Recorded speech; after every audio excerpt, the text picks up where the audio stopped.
bonsoir, bonsoir, Papa Thomas. Bonsoir. Ah, d'accord. Bonsoir, Landry. Oui, merci bien. Bienvenue déjà. Nous bénissons le Seigneur déjà pour la situation qui s'est rétablie. Gloire à Jésus déjà. Amen, amen. Amen, amen. Nous saluons encore tous ceux qui sont arrivés. Nous saluons ceux qui sont là depuis le début. Tonton Achille, tonton Alain Kaké, tonton Rimakon, Thierry, qui a la technique, Daline, qui depuis le travail a bien voulu être là, a bien voulu être des nôtres. Bon, déjà, un rappel à la circonstance qui nous rassemble ce soir, c'est la rencontre Zoom dans le cadre des commis, école pour la mission et l'évangélisation depuis le GBEC Cameroun. Voilà, le GBEC au Cameroun, groupe des élèves étudiants du Cameroun. Et le thème qui nous ramène en ce soir, c'est Ismaël, mon frère. Ismaël, mon frère. Bon, beaucoup de personnes se sont demandé, mais pourquoi est-ce qu'Ismaël est mon frère? Je crois que le verset qui est rattaché au thème nous en dit plus, en fait. Le désir du Seigneur, c'est que tous soient sauvés et qu'ils parviennent au salut. Donc, justement, c'est dans cette optique-là que nous avons bien voulu organiser cette rencontre, vu les difficultés que nous rencontrons en tant qu'étudiants, chrétiens, travailleurs, bien, mais la particularité étant ciblée sur le jeune étudiant, camerounais particulièrement, et africain, pour ne pas dire mondial, dans le cadre plus étendu. Nous rencontrons face aux musulmans que nous pouvons évangéliser dans les campus, dans le voisinage, dans nos quartiers, nos camarades musulmans. Quoi dire, comment aborder le musulman, que dire lorsqu'il nous parle de Jésus, lorsqu'il nous parle de ce que le Coran parle, de ce que le Coran dit, Moussa ou Issa. Comment répliquer, comment répondre, comment avoir la sensibilité déjà à pouvoir cerner ce que dit le Coran sans avoir pour nous qui ne sommes pas des adeptes de la chose, en fait. Raison pour laquelle nous avons fait venir ici, nous avons bien demandé l'accord de Papa Thomas, qui, nous voulons croire, vu son contexte, le contexte dans lequel il se trouve et le champ de mission dans lequel le Seigneur l'a assigné, que le Seigneur a mis quelque chose en lui, au travers de sa bouche pour chacun d'entre nous en ce soir, afin que nous puissions être des modèles dans l'évangélisation des musulmans et porter aussi ce fardeau-là de voir ces personnes-là être gagnées à Christ. Parce que, reconnaissons-le tel, la Bible le dit, Jésus est le seul chemin, la vérité, la vie. Il n'y a pas de médiateur si ce n'est Christ. Il n'y a pas d'autre porte si ce n'est Christ. Ce n'est ni Mohamed, ni Allah, ni Issa, mais c'est en Jésus-Christ que se trouve le salut. Alors, nous allons de ce pas. Je sais que chacun est là. Je vois connecté. Oui, je vois Thierry, je vois Toto Eric, je vois Achimambio, Alain Kake, oui, Cynthia Kake, Gladys, Mumbe, Priska Danjo, ok. Oui, nous sommes là. Je crois qu'il y a certains qui sont en train de se connecter là. Thierry, est-ce qu'au niveau de Facebook ou d'Instagram, le message est en train de passer? Thierry.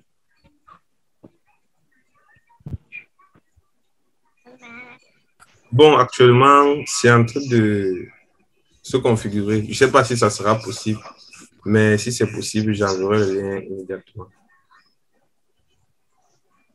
D'accord, gloire à Jésus pour cela.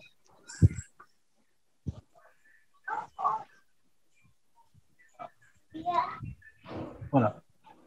Ok, dans le lancer des choses, la Bible nous le recommande. Tout commence par le Seigneur, au commencement Dieu. Alors, il est important que dans cette rencontre, justement, nous puissions honorer le Seigneur par... Nous puissions... Pardon, quelques minutes. Oui, nous puissions honorer le Seigneur déjà dans cette rencontre, en laissant à la première place. Alors, je vais inviter le frère Alain Kaké à pouvoir élever la voix pour inviter la présence de Dieu dans cette rencontre qui se veut spirituelle, premièrement. Le frère Alain Kaké, écoutons pour la prière d'ouverture. Ok, nous prions. Père, au nom de Jésus, nous te bénissons pour ces moments que nous avons passés. Et nous prions, Seigneur, afin que tu disposes toutes choses, que tu rendes, Seigneur, toutes les connexions possibles. Autant du Père, dispose ton serviteur, Papa Thomas, Seigneur, à pouvoir dire ce que tu vas mettre en cœur, Seigneur, qu'il puisse se partager avec nous. Nous te remettons ceux qui ne sont pas encore connectés. Nous prions que tu puisses permettre, Seigneur, qu'ils puissent nous rejoindre. Nous t'avons prié au nom de Jésus. Amen. Amen. Amen, amen, amen, amen, amen. Déjà, nous bénissons le Seigneur pour la vie du frère Alain Kaké, depuis Douala, qui est aussi l'un des coordonnateurs des commis et coach. Déjà, par la suite, alors, nous allons laisser la place au frère Eric Macon, depuis Douala aussi, au Cameroun. Il va nous présenter ECOMI. Déjà, le frère Eric Macon va se présenter purement et nous présenter ce que c'est qu'ECOMI.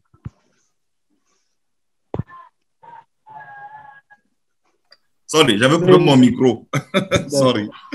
Voilà, bonsoir à tous et merci beaucoup de nous rejoindre pour cette deuxième session d'ECOMI, ECOMI Online. Merci pour l'Andros.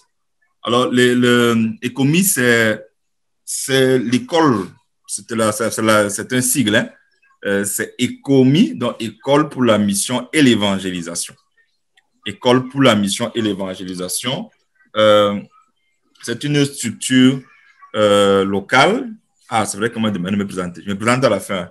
C'est une structure que nous avons mise sur pied ici dans la localité de Douala au départ, dans le cadre du projet GBEC Douala Horizon 2020. Dans ce cadre de ce plan-là, au projet, il était question d'atteindre, avec prétexte, pour prétexte le cinquantenaire du GBEC, d'atteindre 50 000 élèves et étudiants par l'évangile. Et donc, c'est dans cette logique que l'École pour la mission et l'évangélisation, qui est un projet sur lequel, dans la localité, nous travaillons depuis pratiquement les années 2010, a été concrétisé dans l'optique d'équiper les étudiants pour qu'ils atteignent d'autres étudiants par l'évangile. Donc, l'ECOMI est venu dans cette dynamique-là, donner des outils et un suivi pour que les étudiants puissent atteindre d'autres étudiants par l'évangile. Donc, l'ECOMI est structuré en, on va dire, quatre grands centres de responsabilité. Le premier, c'est évidemment les évangélistes. Comme on le sait, pour toute structure missionnaire, on a les équipiers sans frontières, donateurs sans frontières, intercesseurs sans frontières. Pour nous, et les évangélistes, ce sont les étudiants du GBEC universitaire. Au début, c'était le GBC universitaire de Douala, mais aujourd'hui, ECOMI accueille les GBC universitaires de la localité de Tchang, de Yaoundé, la localité de Boya, et même il y a trois ECOMI qui sont hors du pays. Un est au Mali, avec notre orateur de ce soir, et deux sont en RDC. Donc, il y a les évangélistes.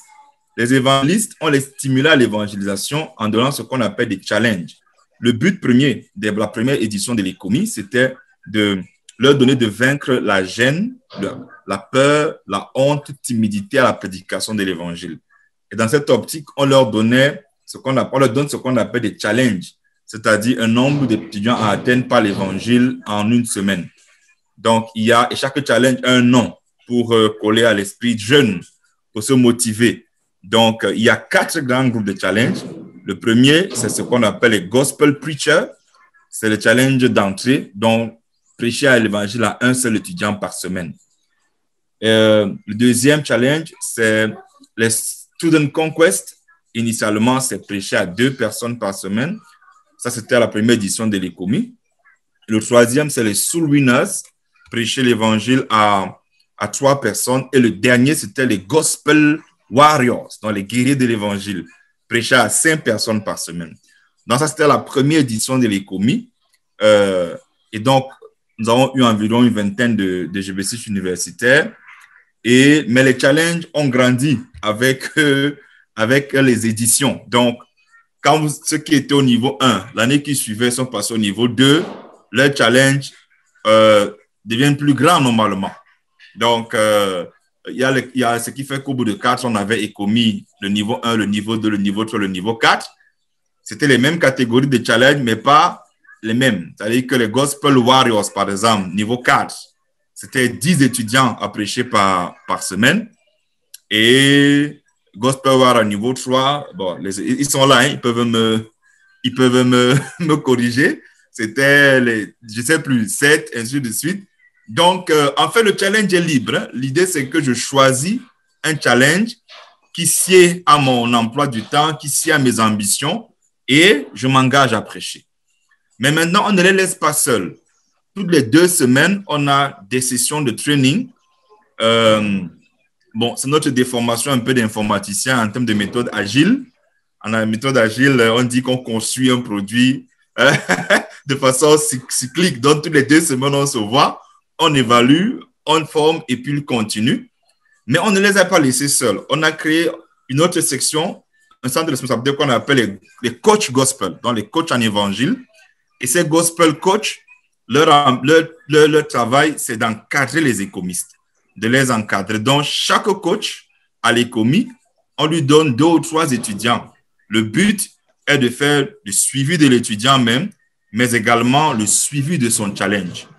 Donc, ça fait qu'un enfant qui dit « je vais prêcher à 5 personnes par semaine ou à 10 personnes par semaine », son coach est chargé de se rassurer que l'emploi du temps, il va le respecter, qu'il prend quand même compte de ses études, qu'il travaille, qu'il prie, mais quand même qu'il va. Et les coachs sont coordonnés par une équipe de coordination des coachs. Si tu veux, des coachs. Voilà. Et on les forme aussi dans le coaching des évangélistes. La coordinatrice des coachs est là, c'est la sœur Priska Njandio. Donc, il y a cette équipe de coaching. Ils ont leur groupe WhatsApp, ils se rencontrent, ils font les tâches, le point sur les étudiants, ainsi de suite. Les évangélistes, ils ont leur groupe d'évangélistes. À côté de ça, nous avons créé ce qu'on appelle le CCP ECOMI, Conquérir les campus par la prière. Ce sont les intercesseurs. Eux, ils prient de façon spécifique. Ils prient de façon spécifique pour les évangélistes. Ils prient pour leurs défis, pour leurs challenges. Il y a ce qu'on appelle dans les CCP les parcours de prière. Les parcours de prière, ce sont des bulletins de prière qu'on émet, que chaque évangéliste envoie ses sujets de prière, les fait parvenir. Et puis, les CCP, ils prient. Ils sont coordonnés par la sœur Claudine Chemnieux, qui n'est pas encore connectée.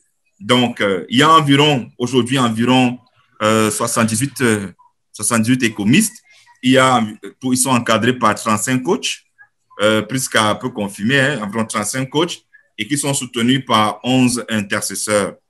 Donc, globalement, voilà ce que je peux dire de l'écomie.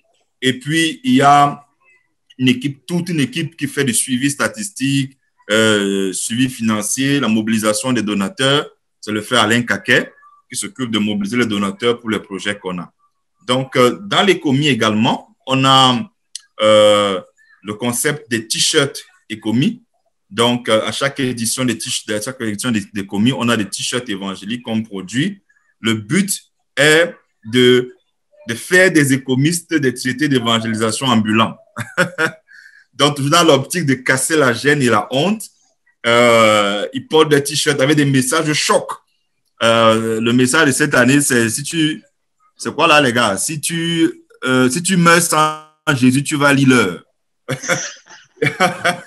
Il y avait aussi sans Jésus, tu es dans l'indemne. Donc, en fait, l'idée, c'est d'avoir des messages de choc qui permettent aux écomistes d'enclencher la discussion sans même avoir besoin de parler. Donc, quand tu vois un écomiste qui passe avec son... Généralement, c'est ça. Quand l'écomiste passe avec son t-shirt, moi-même, je le porte souvent. Bon, les gens t'interpellent. Ah bon, c'est ça? Bon, c'est l'idée. Et ça permet de vaincre la peur, d'assumer l'évangile, d'assumer le message. Les messages ne sont pas insultants, ils ne sont pas dégradants, mais ils sont dits dans un langage jeune pour attirer l'attention. Donc, nous sommes à la 4e édition des t-shirts écomis. Le premier t-shirt, c'était « Sans Jésus, tu es dans l'indemne ». Le second t-shirt, c'était « La vie avec Jésus, H, le goût de ça ». Ben voilà, un peu ça. L'image H, le goût de ça. Et le troisième, c'était « Jesus Calling » avec une espèce de coup de fil de Jésus sur le t-shirt. Et cette année, c'est si tu meurs sans Jésus, tu vas lire. Donc, voilà un peu en termes d'économie. Nous prenons les coachs pas seulement dans la localité de Douala. Il y a des coachs qui sont au Canada, comme Noé. Il y a des coachs à Yaoundé. Je vois Alice qui est là. Il y a... Les coachs se recrutent partout, puisque le coaching, c'est via le téléphone. Et très souvent même, les coachs, les étudiants même ne connaissent même pas physiquement les coachs, mais ils ont un contact, un lien profond et fort, parce qu'on prie pour eux. Et je peux dire que les étudiants ne connaissent même pas les intercesseurs, parce que les intercesseurs prient, voilà l'image les intercesseurs prient pour eux. Avec leurs photos, bien sûr, on exige aux évangélistes de présenter leurs photos pour que les intercesseurs prient en les connaissant au moins, mais eux ne connaissent même pas les intercesseurs.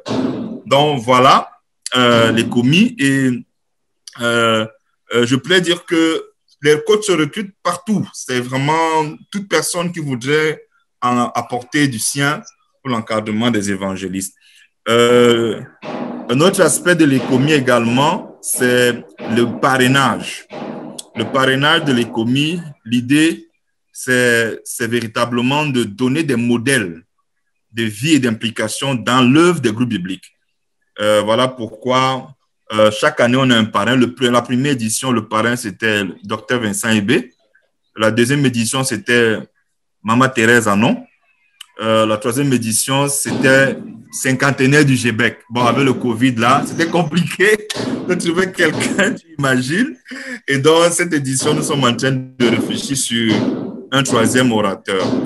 Dans le contexte des commis online, c'est justement parce que les économistes ne se recrutent plus seulement à Douala, ils sont un peu partout. Et donc, il faut bien sûr, on filme les enseignements qu'on fait à Douala, on leur fait des enseignements sur WhatsApp, on les fait en présentiel, mais l'idée aussi de ces commis online, c'est pouvoir répondre à des questions précises. Et tu en as vu un peu. Oui, oui. Oui. Donc, je pense que c'est avantageux pour tout le monde. Voilà. Le bilan des commis, je termine par là. Je pense que ce n'est pas d'avoir un bilan statistique et chiffré. C'est déjà au moins la dynamique d'évangélisation qui est engagée, l'enthousiasme pour l'évangélisation et l'impact dans les localités. Mais il faut dire qu'en 3-4 ans, nous avons quand même pu atteindre près de 18 000 étudiants par l'évangile, avec environ une soixantaine d'évangélistes. Ça veut dire que c'est possible vraiment d'atteindre tous les campus si on est méthodique, organisé dans notre déploiement. Donc, la réflexion actuelle de l'ECOMI avec le secrétaire national, c'est de voir comment rendre cette structure, ce programme national. Voilà le contexte pour, je sais qu'il y a Gladys qui est aux États-Unis et tous ceux qui sont là, qui découvrent l'ECOMI. C'est pour ça peut-être que j'ai pris un peu de temps pour encore bien expliquer. Donc, il y a des économistes qui sont le fruit de l'évaluation des économies. Donc, ils ont cru et ils sont là. Je crois qu'il y a les Darlene et autres. Ils sont nombreux comme ça qui ont intégré le GBEC par la conversion, mais l'évaluation, ils sont devenus même évangélistes. Donc, voilà un peu globalement. Pourquoi on est allé à Ismaël, mon frère? Parce que la dernière fois, on est avec Eric Mike Ayangma, que tu connais bien, qui était notre orateur des communes online pour motiver les enfants à aller au-delà de seulement de l'aspect évangélisation. Cette fois-ci, c'est véritablement la question de l'islam. C'est revenu beaucoup dans leur rapport d'évangélisation. Ils se sentent un peu, parfois, déstabilisés par rapport à des problématiques précises de l'islam. Et nous avons voulu leur apporter, par ton expérience, apporter véritablement des réponses. Donc, je termine en me présentant, Landros. Je suis le frère Eric Macron, que vous connaissez, post-GB6 de la cellule de cité Sikambe.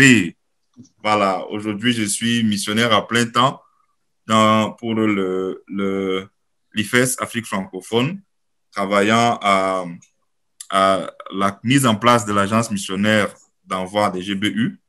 Et je peux m'arrêter là pour ma présentation. Maria, Élise et père de 4 enfants. Landros, je te repasse la parole. Alléluia. La précision de la fin, là, en valait la peine vraiment. D'accord, merci le frère Eric Macron pour la présentation de ECOMI, la vision d'ECOMI. Déjà, nous tenons à rappeler justement, il y a les évangélistes depuis Douala, Yaoundé, Tchank, Boya, ça c'est le Cameroun, depuis la RDC à Boma, depuis le Mali, Bamako, déjà. Nous saluons ceux qui nous ont rejoints pendant la présentation des commis. Bon, je ne peux pas vraiment citer les noms, c'est plus les marques de téléphone qui s'affichent, donc vraiment, veuillez excuser le fait que vos noms ne soient pas cités dans le déroulé. Alors, sans plus tarder, nous allons laisser la place à l'orateur du jour. Alors, l'invité du jour, en fait. Il s'agit de Papa Togadi, qui a été un ancien, qui a fait le Cameroun d'ailleurs. Donc, nous voulons tous croire qu'il n'est pas inconnu aux circonstances de la chose ou bien à la difficulté que nous rencontrons dans notre pays face aux musulmans, à l'islam. Il a fait le Cameroun, il a œuvré dans le GBEC, dans le conseil spirituel national, bon, il prendra la peine de mieux se présenter. Nous passons la parole à Papa Thomas Magadi. Merci, bon après-midi à tous. Merci, bon après-midi. Je voudrais déjà m'assurer du temps qui m'est imparti. J'ai combien de temps pour bien m'organiser? Oui, papa, il s'agit de 45 minutes. 45. 44. Oui, oui, justement. Question dedans, c'est ça, avec question? Non. Non, c'est d'abord uniquement la présentation, le thème d'abord, oui. D'accord, d'accord. Bien. Je voudrais rendre grâce à Dieu pour cette plateforme qui me donne la chaleur de la famille groupe biblique. Et je me sens véritablement dans une cellule d'études bibliques, même si le contenu de la cellule de ce soir est bien différente, quoi.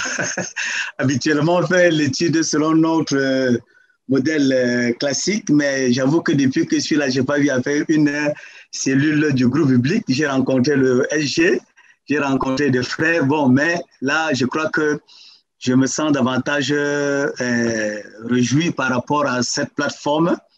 Et je dis merci beaucoup aux organisateurs qui m'associent à ce programme, qui préparent des évangélistes dans un contexte nouveau, dans un contexte qui correspond à leur génération. Et j'ai écouté avec beaucoup de passion la présentation des commis avec les stratégies et les différents acteurs, la présentation qui a été faite par le frère Eric. Et vraiment, je rends grâce à Dieu pour une telle stratégie, une telle approche qui va davantage redynamiser notre manière de faire en milieu universitaire et qui va aussi nous permettre de bâtir des évangélistes de manière biblique et missionnaire bien accomplie. Vraiment, je rends grâce à Dieu pour cela. Je suis Thomas Magadi.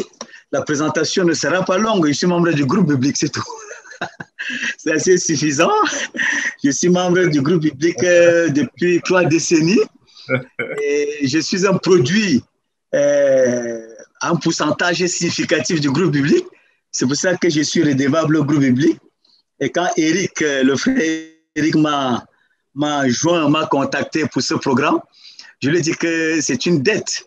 Tout programme du groupe biblique qui sollicite mon intervention, pour moi, c'est une dette. Je dois rembourser l'investissement que le groupe biblique a fait en moi. Donc, je le fais avec beaucoup, beaucoup, beaucoup de joie. Donc, j'ai été membre de la cellule de Yelwa à Garoua. Et depuis le 2 décembre, je suis au Mali. Je suis dans la mission interculturelle avec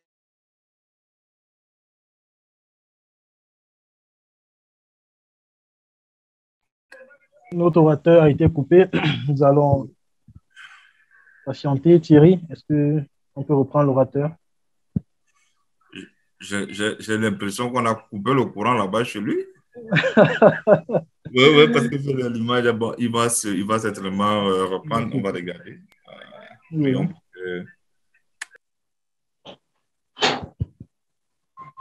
Attendez, elle est de truc.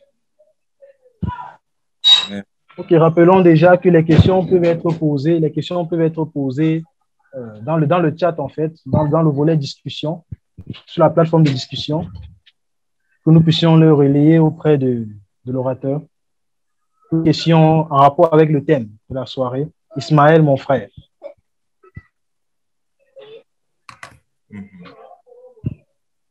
Et nous tenons à préciser justement, comme l'orateur l'a si bien dit, il a été au Cameroun, il a fait partie des groupes bibliques, particulièrement du côté de Garoua,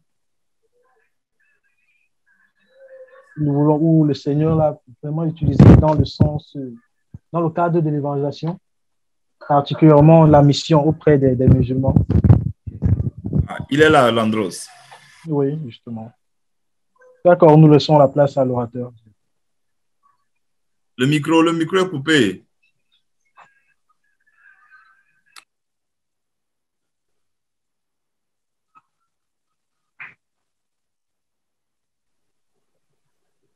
Allô, allô? Oui, c'est bon, c'est bon. Nous recevons. Oui, papa, on te laisse la place.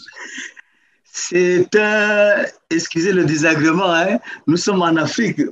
Partout là, il y a souvent il y a coupure d'électricité. On a compris. Bien, donc, pour ne pas grignoter mon temps de présentation, je suis au Mali depuis décembre, appelé à la mission interculturelle centrée sur les musulmans. Donc, c'est avec beaucoup de joie que je vais partager l'expérience. J'ai envoyé des documents au frère Eric parce que la thématique est vaste et je crois que les évangélistes doivent prendre assez du temps pour lire. Ma communication ne va pas en termes d'objectifs parce qu'il n'y a pas assez de temps, mais il faut que les gens lisent les documents. Je vais continuer à envoyer encore les documents. Et j'ai dit à Eric que je reste à l'ombre pour toute question. Donc, je vais aller dans le canevas qui a été proposé par Eric. Et s'il y a le temps, il y a les questions qui m'ont aussi été envoyées. Et je crois que ce canevas va permettre d'avoir une vue sur la thématique qui est Ismaël, comment aborder Ismaël, les stratégies d'approche, que dit le Coran. Et à l'introduction, il a été demandé qui est Ismaël. J'avoue que c'est une question qui revient toujours quand je fais une présentation là-dessus. Je me rappelle en Gaoundéré, je ne sais plus, en 2013 ou 2014, avec les frères et sœurs du groupe biblique. D'entrée de jeu, il y a un frère qui m'a stoppé pour me dire que non, Ismaël n'est pas mon frère. Il faut que tu changes cela. Donc, c'était très intéressant sa réaction, quoi. En fait, ce qui est Ismaël, c'est bien quand même de préciser cela. Le verset de 1 Timothée 2, 4, 5 nous donne un peu la vision de Dieu par rapport à tout pécheur, à tout homme, et particulièrement aussi Ismaël et toute la descendance musulmane. Nous découvrons dans Genèse que Ismaël est un enfant d'Abraham. C'est un enfant voulu. Nous tous, nous avons des vœux, des demandes, des requêtes que nous adressons à Dieu. Et Dieu est bon de nous donner ce que nous demandons. De manière simple, c'est ce que je peux dire. Abraham et Sarah ont demandé un enfant. Ils ont développé leur approche humaine sans la volonté de Dieu. Ils ont eu Ismaël. N'en demeure moins que Ismaël reste l'enfant d'Abraham. Et Dieu a dit qu'il bénit Abraham et qu'il bénit et que les nations de la terre seront bénies par Abraham. Et Dieu ne pouvait non plus refuser la bénédiction à Ismaël dans ce cas.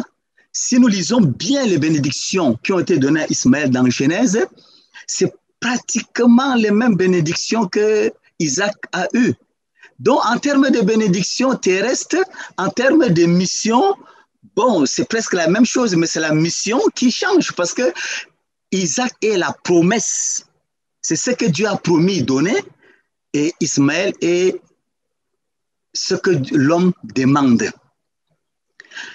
Et il nous est rappelé dans le livre de Genèse que Ismaël va habiter en face de nous.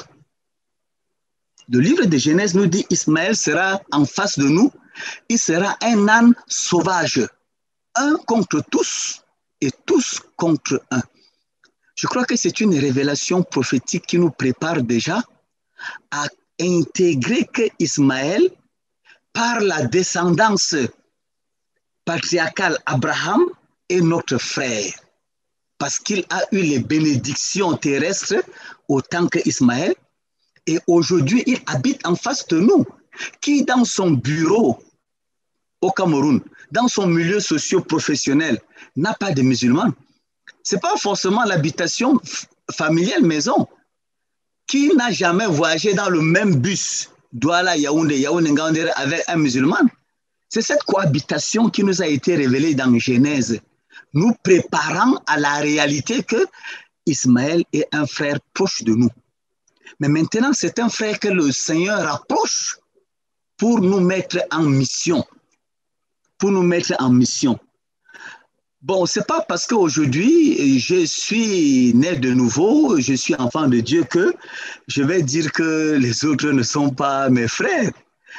Dans la famille nucléaire, nous avons des frères et sœurs qui ne sont pas des chrétiens, mais nous restons tout de même des frères. Et la Bible nous dit que nous étions ennemis de Dieu avant que Dieu ne manifeste son amour envers nous. Donc Christ était déjà notre frère quand nous on était son ennemi. Et tout part de là. Tout évangéliste qui est appelé à porter le message du Christ à Ismaël doit intégrer que Ismaël est son frère. C'est un indicateur d'amour. Si tu n'as pas ça dans le cœur, ça sera difficile pour toi. Donc, c'était un peu pour préciser qui est Ismaël. C'est un frère que la révélation biblique dans le livre de Genèse m'ont dit d'adopter pour que je sois missionnaire pour lui apporter l'évangile. Comment aborder donc Ismaël? Comment aborder Ismaël? Il est important pour nous de savoir que Ismaël n'est pas vide.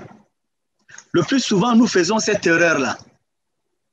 Nous croyons que je suis devant un musulman qui est vide en matière religieuse.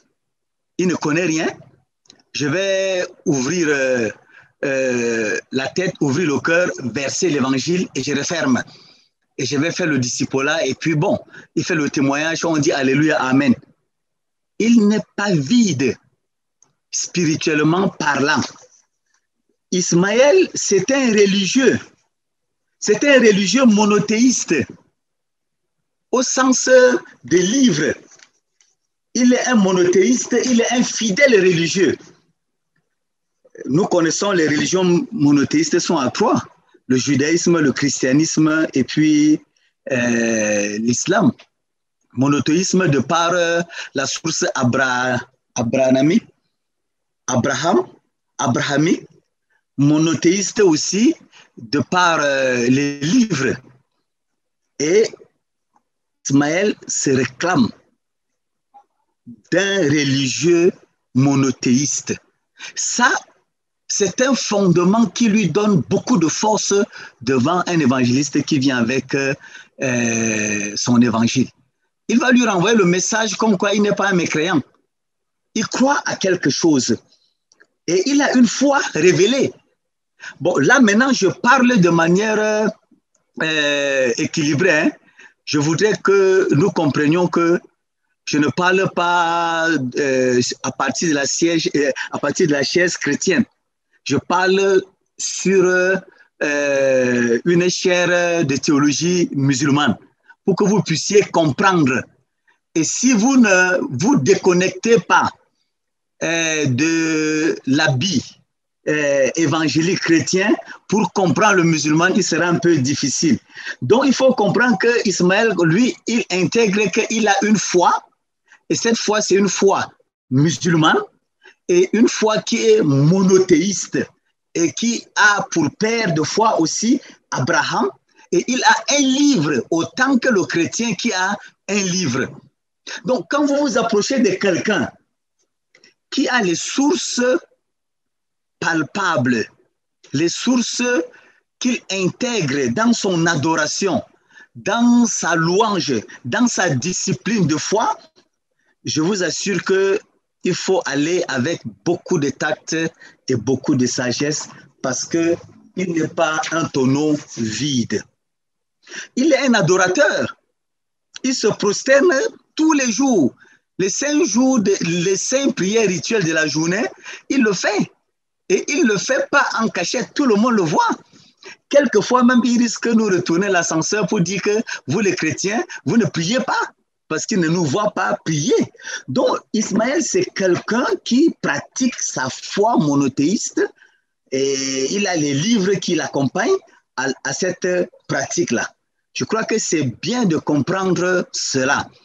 ça sera davantage important pour l'évangéliste en termes de temps qu'il doit prendre, en termes d'approche qu'il doit utiliser pour pouvoir apporter l'évangile à Ismaël. Je voudrais dire que Ismaël, au plan mondial, les musulmans, ils représentent 24% de la population mondiale. En Afrique, ils sont à 44%. Au Cameroun, ils sont presque à 31%. Le Grand Nord a une omniprésence musulmane forte. L'extrême nord est le fief. C'est le Grand Sud des religieux qui semble se voiler les yeux, qui se ferment les yeux par rapport à la pénétration silencieuse de l'islam dans le Grand Sud. Bon, la jeunesse aujourd'hui est la cible privilégiée de l'islam. C'est pour cela que quand Eric introduisait ECOMI, il a évoqué les enjeux et les défis de partager l'évangile avec les musulmans. Nos évangélistes sont des étudiants. Nous nous rendons compte finalement que les étudiants musulmans veulent être des érudits de la théologie musulmane. Ils font énormément de recherches. Il y a une certaine rupture avec le musulman d'hier qui ne se contentait que des enseignements coraniques dans les madrasas, dans les écoles coraniques des quartiers où le maître n'était pas bien éduqué en la matière. Aujourd'hui, vous avez des étudiants qui font des cours en ligne sur la théologie coranique. Et c'est eux que vous allez rencontrer. Donc, c'est des gens qui sont formés, des gens qui sont même passionnés autant que vous pour amener les chrétiens à l'islam. Donc, la jeunesse aujourd'hui est très convoitée. Et moi, j'ai beaucoup apprécié cette initiative-là, qu'il faut outiller nos jeunes universitaires afin qu'ils puissent être efficaces. Donc, j'ai voulu juste présenter qui est le musulman. Et dans le contexte universitaire aujourd'hui, en plus des fondements coraniques qu'il a reçus, lui-même, il se cultive. Il y a des séminaires qu'ils organisent un peu partout. Il y a des conférences qu'ils organisent. Ils prennent les questions que les chrétiens leur posent. Ils vont développer les réponses pour venir confondre les chrétiens qui sont faibles de foi. Voilà un peu la première partie sur qui est Ismaël, qui est le musulman. Maintenant, comment aborder le musulman? Je voudrais d'abord dire pourquoi annoncer l'évangile aux musulmans. Évangéliste ECOMI, j'annonce l'évangile aux musulmans parce que c'est un projet historique de Dieu. Dans Genèse... Allô, allô? Non, je suis. Dans Genèse 17, verset 18, quand Dieu demande à Abraham de se séparer d'Ismaël afin de se concentrer sur Isaac pour bâtir la personne prophétique d'Isaac qui doit préfigurer Jésus, Abraham, dans la chair, dit à Dieu, « Oh, qu'Ismaël vive devant ta face. » C'est une prière. En libérant Ismaël et Agar de rentrer en Égypte, il formule la prière en faveur d'Ismaël. « Oh, qu'Ismaël vive devant ta face. » Quand on supplie Dieu pour vivre devant sa face, c'est la vie éternelle. On vit dans la présence de Dieu. On accède aux grâces, aux bénédictions de Dieu. Et dans Genèse 17, verset 20, Dieu va répondre, à l'égard d'Ismaël, j'étais exaucé. À l'égard d'Ismaël, j'étais exaucé. Et vous savez, l'explication d'Ismaël, ça veut dire Dieu exauce. Et justement, sur le chemin, il a manqué d'eau. Et la prière de l'enfant Ismaël a permis à la mer d'avoir de l'eau. Donc, cette prière d'exaucement que Ismaël va vivre devant la face de Dieu, préparer notre mission aujourd'hui. Quand Jésus dit que levez les yeux, la moisson est mûre, C'est que Dieu a déjà préparé la moisson par la prière et l'exaucement qu'il a donné à la demande d'Abraham. Sauf que nous ne nous levons pas. Et parce que nous ne nous levons pas, Jésus s'élève, il va dans ce milieu-là par des songes, par beaucoup d'approches. Lui-même, il va chercher les descendants d'Ismaël pour la vie éternelle, pour qu'ils vivent dans la présence de Dieu. Donc, c'est un projet historique. L'évangéliste Ekomi doit comprendre cela, qu'il va accomplir un projet historique qui a été établi entre Dieu et Abraham. La deuxième raison qui nous pousse, qui nous motive à apporter l'évangile aux musulmans, c'est la priorité de Dieu. C'est la priorité de Dieu. La priorité de Dieu, ce n'est pas que le pécheur meure, c'est que le pécheur vive. La patience de Dieu, c'est pour la repentance du méchant. Et ça, il faut toujours intégrer que le musulman qui est devant moi fait partie de la priorité du salut de Dieu. Je dois rentrer dans cette priorité. Je dois agir. C'est une obligation. La troisième raison, c'est que l'évangéliste Ekomi a expérimenté Christ comme modèle de salut. Il n'y a pas un autre modèle de salut, ni dans les cieux, ni sur la terre, que Christ. Il est Seigneur et Sauveur. Il a rang de seigneurie et il a mission de salut. Il est la parole, il est la lumière, il est la vie, il est le chemin, il est la résurrection. Tout ce qui a été prédit de lui dans l'Ancien Testament, il a vécu tous ces éléments et jusqu'à la résurrection et la mort. Il a le pouvoir sur toutes choses. Et ça, Ismaël connaît, parce que c'est dans son livre. Il connaît une bonne partie du moins. C'est dans son livre. Donc, il est question de lui repréciser seulement. Il est comme aveuglé. Vous voyez, apôtre Paul, sur le chemin de Damas, il a été saisi par Dieu et quelque chose est tombé de ses yeux, comme une coque. C'est ça, le musulman. Il est encore dans l'aveuglement spirituel. Même s'il a certaines données qui ne lui permettent pas de voir clair, il faut que l'évangéliste Ekomi fasse l'approche de Jésus qui a guéri l'aveugle et qui demande à l'aveugle, est-ce que tu vois bien? Et l'aveugle lui dit, non, je vois flou, ainsi de suite. Et Jésus retouche encore sa vue. Ismaël, le musulman, a déjà certaines vérités qui ont besoin d'un déclic par l'Esprit de Dieu et par la contribution de l'évangéliste pour que l'aveuglement tombe. La quatrième raison qui nous pousse à annoncer l'évangile aux musulmans, la quatrième motivation, c'est que nous sommes tenus d'obéir à la grande commission. Ça, c'est ce que le Seigneur nous a donné. Il ne nous a pas dit de choisir une catégorie de personnes. Il a dit, allez partout dans le monde. Sauf que maintenant, la vision et la mission de notre ministère déterminent notre monde. Et dans le cadre du groupe biblique, avec Ekomi et l'expérience d'élargir votre champ missionnaire, le monde missionnaire, ça devient maintenant le musulman. Donc, c'est une obligation d'apporter cet évangile aux musulmans.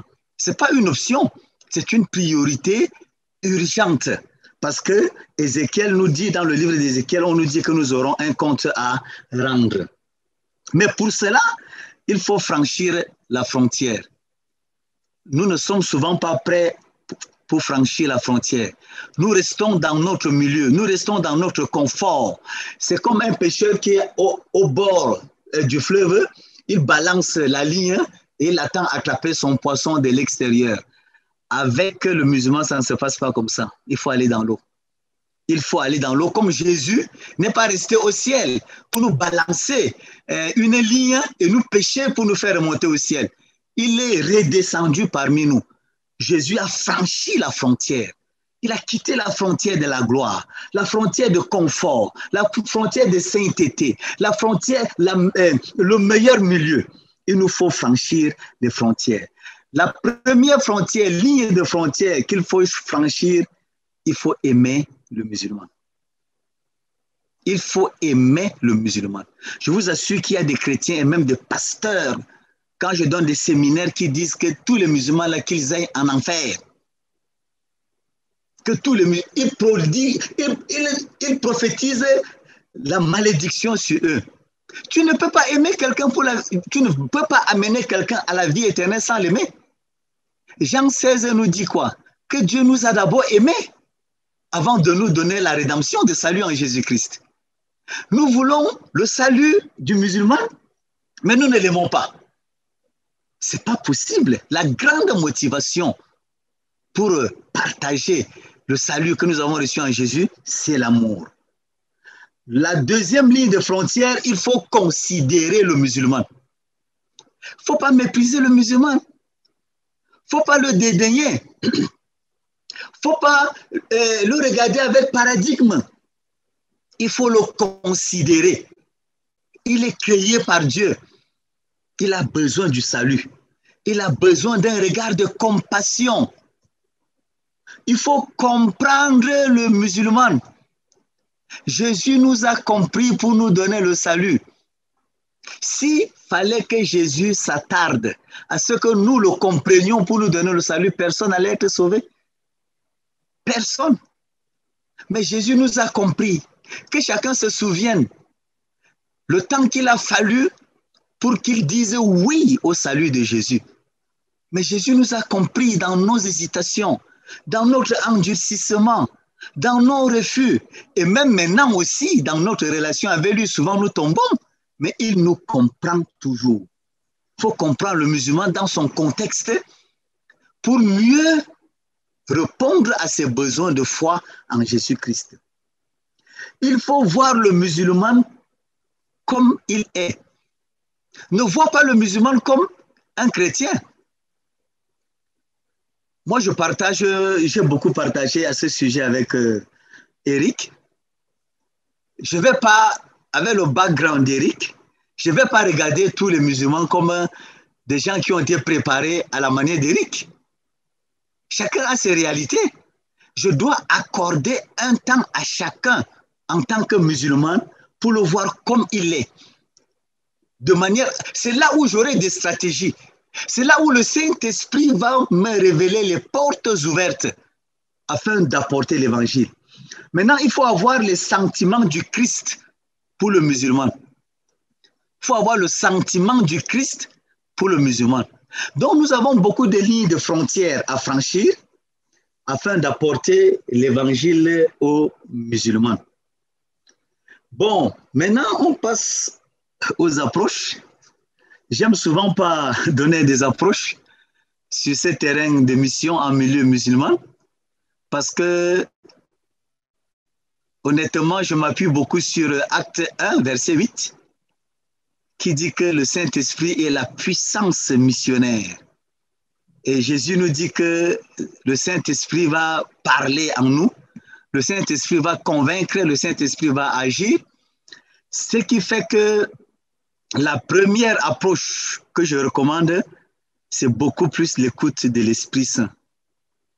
Il faut véritablement écouter l'Esprit Saint. Apprendre à écouter l'Esprit Saint. Quand nous apprenons à écouter l'Esprit Saint nous connecte à Ismaël qui est en face de nous, à son environnement, à son terrain, et l'Esprit nous ouvre les pistes de pénétration avec l'Évangile. Je prends un exemple. Jésus se rend au bord du puits, dans le livre de Jean. Ses disciples vont au marché pour acheter le pain, mais Jésus n'a préparé aucune stratégie qu'il va rencontrer une femme. Et voilà ce qu'il va dire. Il arrive au puits.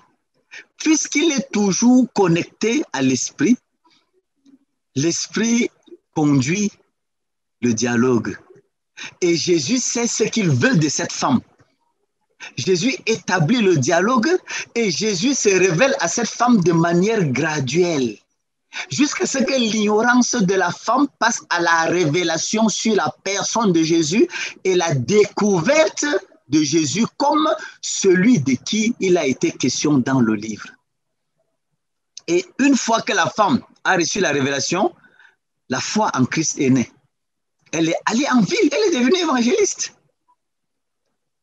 Un deuxième exemple, c'est Paul à Aéropage. Paul arrive à Aéropage, c'est un milieu polythéiste, mais il n'a pas préparé des stratégies, il a laissé l'Esprit le conduire jusqu'à révéler le véritable Dieu qui était inconnu aux chercheurs de Dieu, maintenant qui connaissent que ce Dieu-là est le véritable Dieu qui sauve en Christ. Ils étaient dans un temps d'ignorance, maintenant il y a révélation en Christ. Donc la première approche, je vous assure, apprenez à écouter l'Esprit, à marcher avec l'Esprit. Vous allez trouver que l'Esprit va vous révéler des choses sur le terrain. Mais là, ça demande l'expérience. Et justement, apporter l'évangile à un musulman, ce n'est pas une histoire d'un jour. Vous allez faire, vous allez échouer, il faut recommencer, échouer. Mais c'est à travers ce que vous trouvez comme échec là que vous allez grandir, tirer des leçons. L'Esprit va vous conduire. C'est comme les disciples qui vont 2 à 2, qui reviennent rendre compte et Jésus recadre les choses et il les réenvoie encore. Donc, je vous renvoie dans la première approche à l'école de l'Esprit. La deuxième approche, c'est l'équipement que vous-même vous devez avoir pour pouvoir mieux faire votre approche. L'évangéliste doit avoir la spiritualité. Je n'ai pas dit la spiritualité chrétienne, mais c'est une grande spiritualité. Il y a déjà la spiritualité chrétienne avec la nouvelle naissance, l'expérience vivante avec le Seigneur, la sanctification progressive, la communion permanente avec Dieu et une vie intense. Ça, vous devrez être versé là-dedans parce que le musulman qui est devant vous, il est spirituel. Il y aura une confrontation des spiritualités. Et il faudrait également avoir une grande connaissance de la Bible. Il faut avoir une grande connaissance de la Bible. La Bible avec les prophètes, la Bible avec les doctrines principales, et la capacité de les expliquer. Et la capacité de les expliquer. Mais il faut aussi avoir une connaissance de l'islam et des domaines apparentés, les doctrines théologiques de l'islam et tout ce qui tourne autour de ça. Il faut avoir la connaissance. Est-ce que vous savez que dans le credo de l'islam, si on vous cite les credos de l'islam, l'islam croit que Dieu est unique. L'islam croit aux prophètes, aux écrits révélés. L'islam croit aux anges. L'islam croit au jugement. L'islam croit à la vie après la mort. Et le dernier élément de dogme, c'est que l'islam croit que Mohammed est le messager.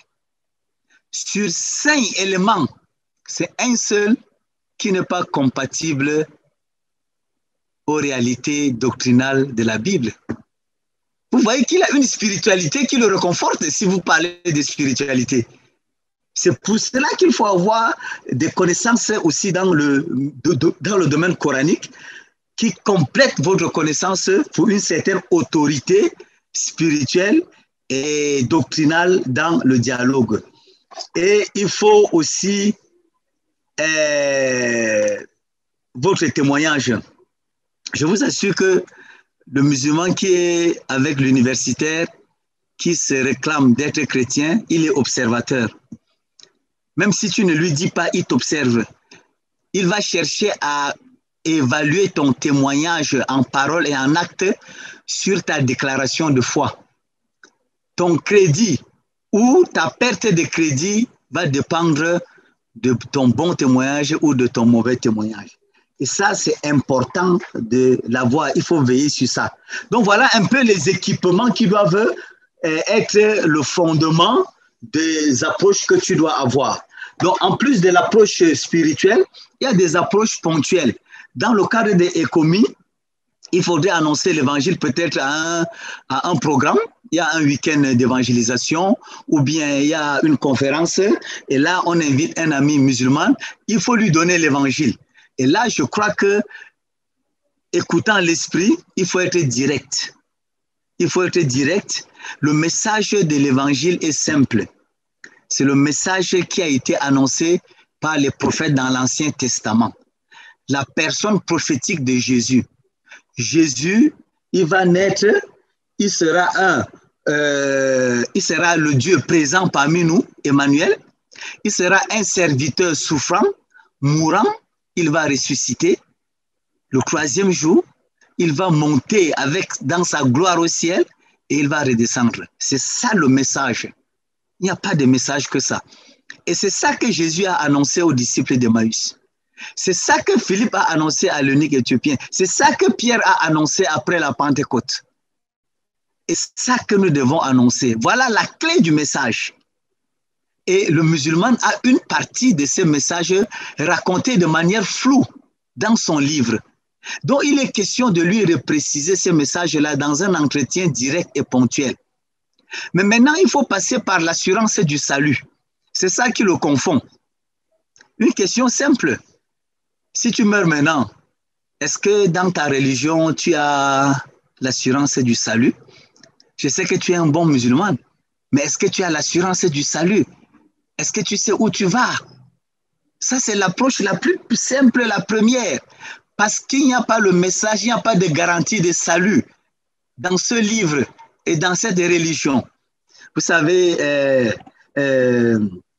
le Coran, les sources coraniques et la littérature musulmane racontent que Mohammed a été empoisonné par une esclave juive et cette esclave a voulu savoir s'il était prophète. Elle a empoisonné son repas, c'était un veau grillé qu'il aimait beaucoup. Elle a empoisonné son repas et c'est comme ça qu'il en est mort. Elle a donc déduit que Mohammed n'était pas un prophète, sinon il aurait su que son repas était empoisonné. Donc, mais avant de mourir, il a fait une maladie de presque 3 semaines. Et là, maintenant, ce qui l'entoure, ses compagnons lui disent que mais si tu meurs maintenant, tu vas où? Il dit qu'il ne sait pas. Il n'a pas l'assurance du salut. Il n'y a pas un message de salut. Le Coran parle de Jésus comme le message de Dieu est descendu sur lui. Vous comprenez?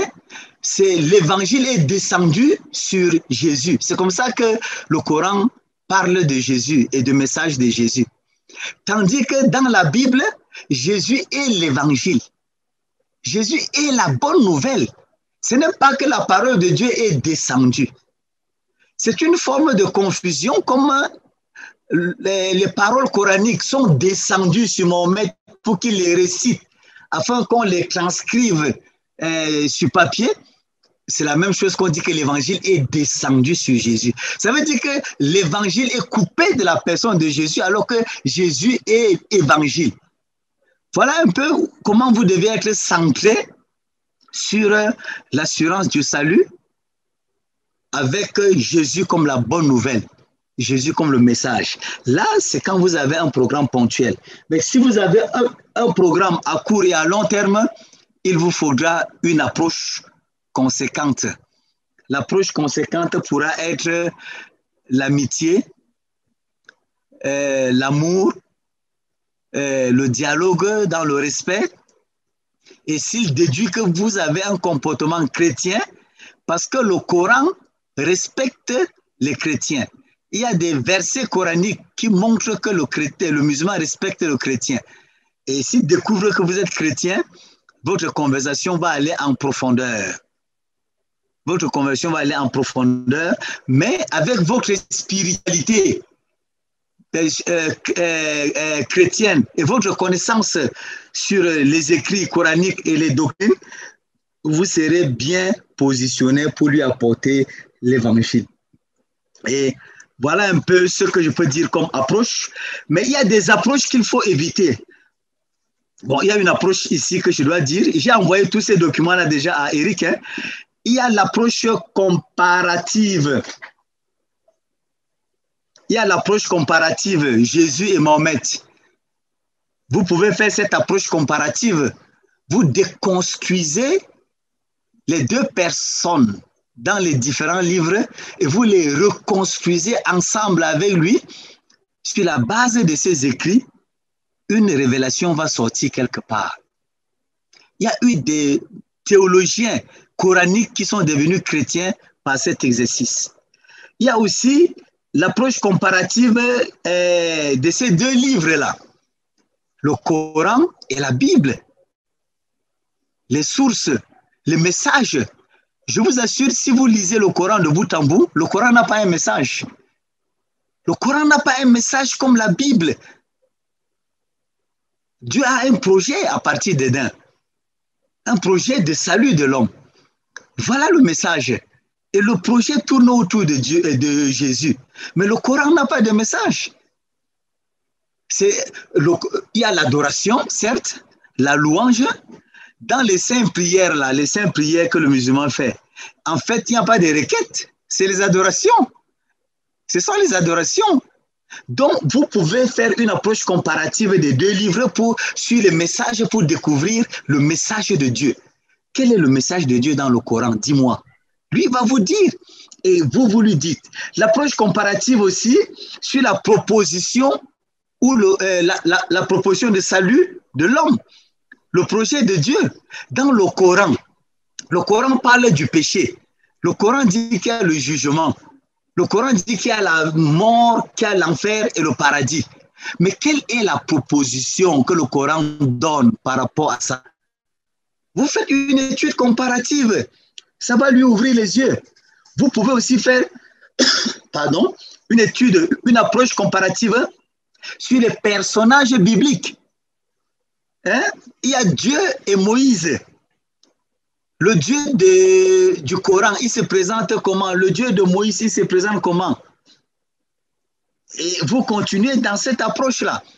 Quand on parle de Marie, la mère de Jésus, est-ce que c'est le même Marie? Parce que dans le Coran, il y a une confusion chronologique. La sœur de Marie est tantôt la sœur de Moïse. Marie est tantôt la tante d'Abraham. Vous faites une étude comparative des personnages. Ça vous permet vraiment d'aboutir à une certaine vérité, révélation sur la personne de Jésus. Parce qu'il y a des personnages clés dans la Bible qui préfigurent Jésus. Vous pouvez faire une étude comparative entre Ismaël et Isaac dans le cadre des sacrifices. Je vais envoyer une vidéo à Eric où un musulman, un érudit, un théologien coranique a démontré que Ismaël n'est pas le sacrifié à partir des écrits coraniques, à partir des exégèses coraniques. Ça peut faire une étude que vous pouvez faire afin d'amener l'autre.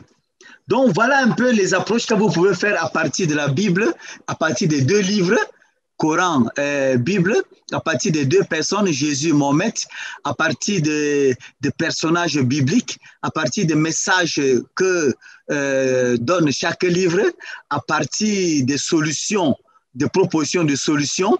Ça, ce sont des approches intellectuelles, des approches pour l'universitaire, parce que tu seras aussi en face d'un universitaire. Bon, il y a aussi des témoignages, des approches témoignages qu'il faut donner. Il y a beaucoup des écrits des musulmans qui sont devenus chrétiens. Il faut partager ces livres-là. Il peut lire en secret.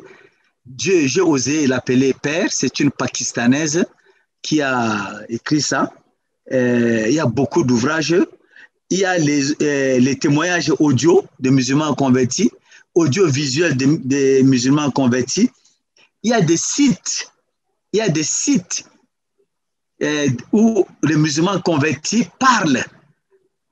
Les Maghrébins, vous avez les Berbères du Maroc, de l'Algérie, chrétiens, ils ont des sites extraordinaires qui sont des plateformes pour révéler la vérité sur Jésus et proposer le salut en Jésus.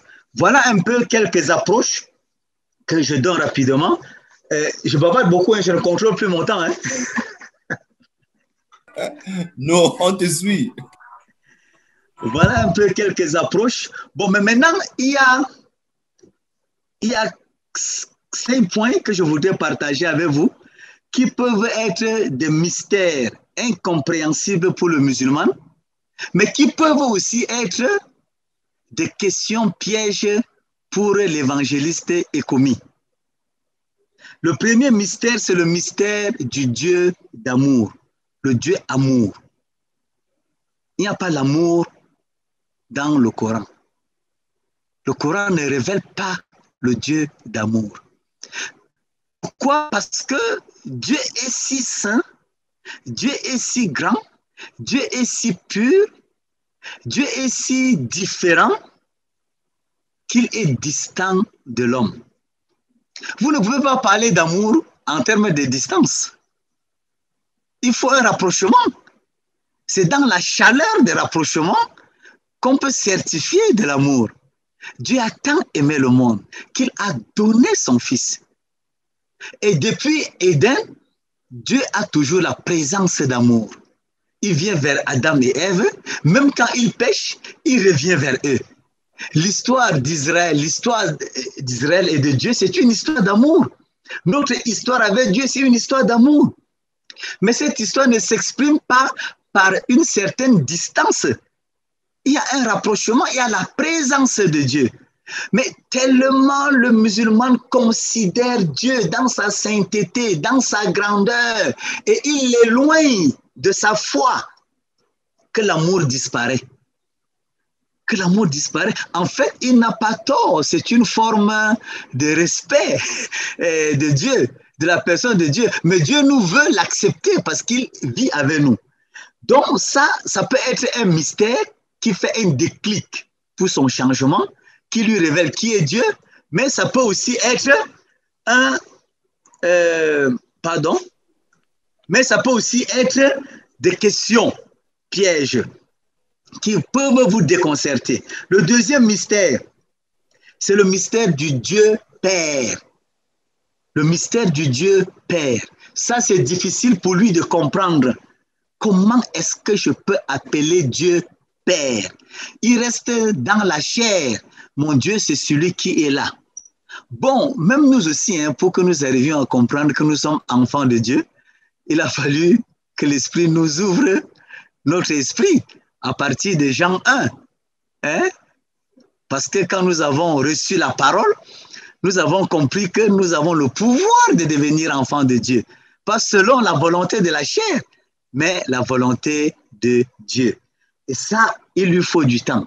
Je vous parlais de cette Pakistanaise Bilkis, la femme d'un ministre qui est devenue chrétienne. Elle a écrit le livre « Dieu, j'ai osé l'appeler Père ».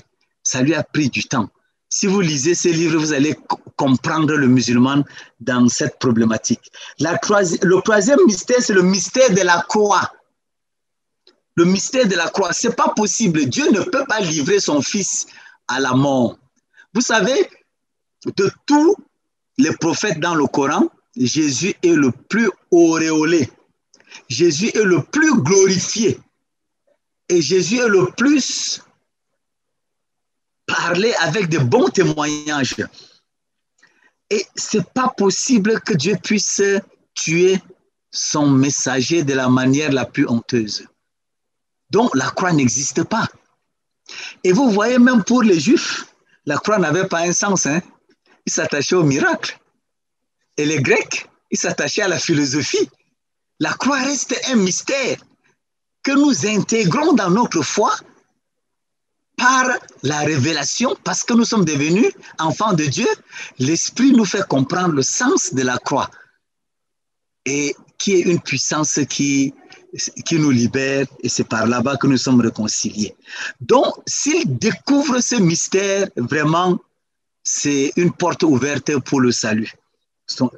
Mais ça peut aussi être un point de discussion. Le mystère de la force de la grâce du pardon. Il y a une force qu'on trouve dans la grâce du pardon. On ne trouve pas ça dans le Coran, on ne trouve pas ça dans l'islam. On ne pardonne pas. Dans l'islam, le mensonge est possible, même en période de contrat, d'alliance. Je peux dire mon oui la nuit, j'envahis, je tue. Pourvu que je donne, je légitime mes actes par un verset coranique. Donc, la notion de pardon n'existe pas. Et vous voyez, si la notion de pardon n'existe pas, comment vais-je comprendre l'amour de Dieu pour pouvoir comprendre mes péchés et m'assurer que Dieu peut me pardonner? C'est pas possible. Mais si vous arrivez à lui faire comprendre ça, c'est un mystère révélateur. Mais ça peut aussi être un blocage pour lui, qui nécessite beaucoup de temps de discussion. Le mystère de l'assurance de la vie éternelle. Ça, j'ai abondamment dit qu'il n'y a pas le salut, la garantie, mais c'est un mystère. C'est Dieu seul qui sait. Il n'y a pas l'assurance, c'est Dieu seul qui sait. Encore que le concept du jugement est compliqué dans l'islam. Il faut marcher entre le monde, notre monde et le monde spirituel. Il y a un grand fossé, l'abîme qui est l'enfer, et c'est relié par un fin fil, plus fin que le fil de Crès, mais plus tranchant qu'une lame de rasoir. Il faut marcher dessus pour aboutir à l'autre bout. Et si tu tombes dans l'abîme, c'est l'enfer. Dites-moi, qui peut marcher sur un fil? Et un fil qui blesse. Ça veut dire que le concept du jugement dans le Coran est déjà un concept qui condamne tout musulman. Il est fait pour aller dans l'enfer. Et si même tu réussis, tu traverses, tu as en face de toi une balance à deux poids. Le poids de bonnes œuvres d'un côté, le poids de mauvaises œuvres de l'autre côté.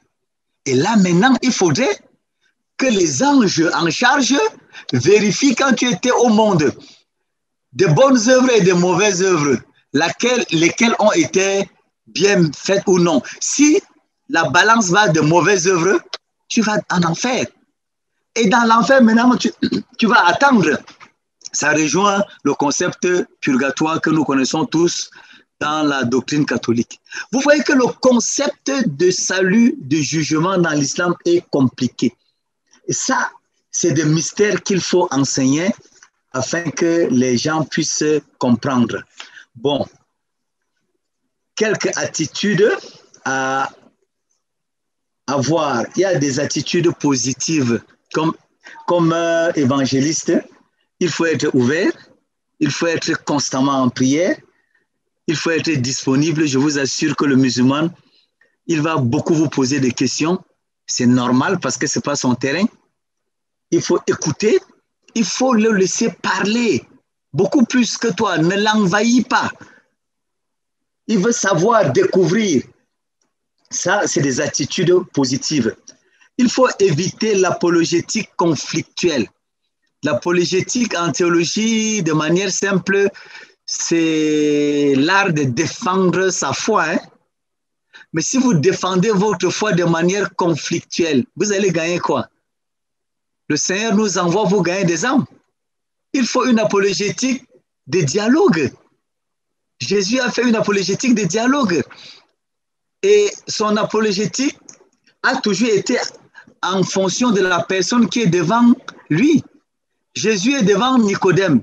Nicodème soulève une préoccupation théologique.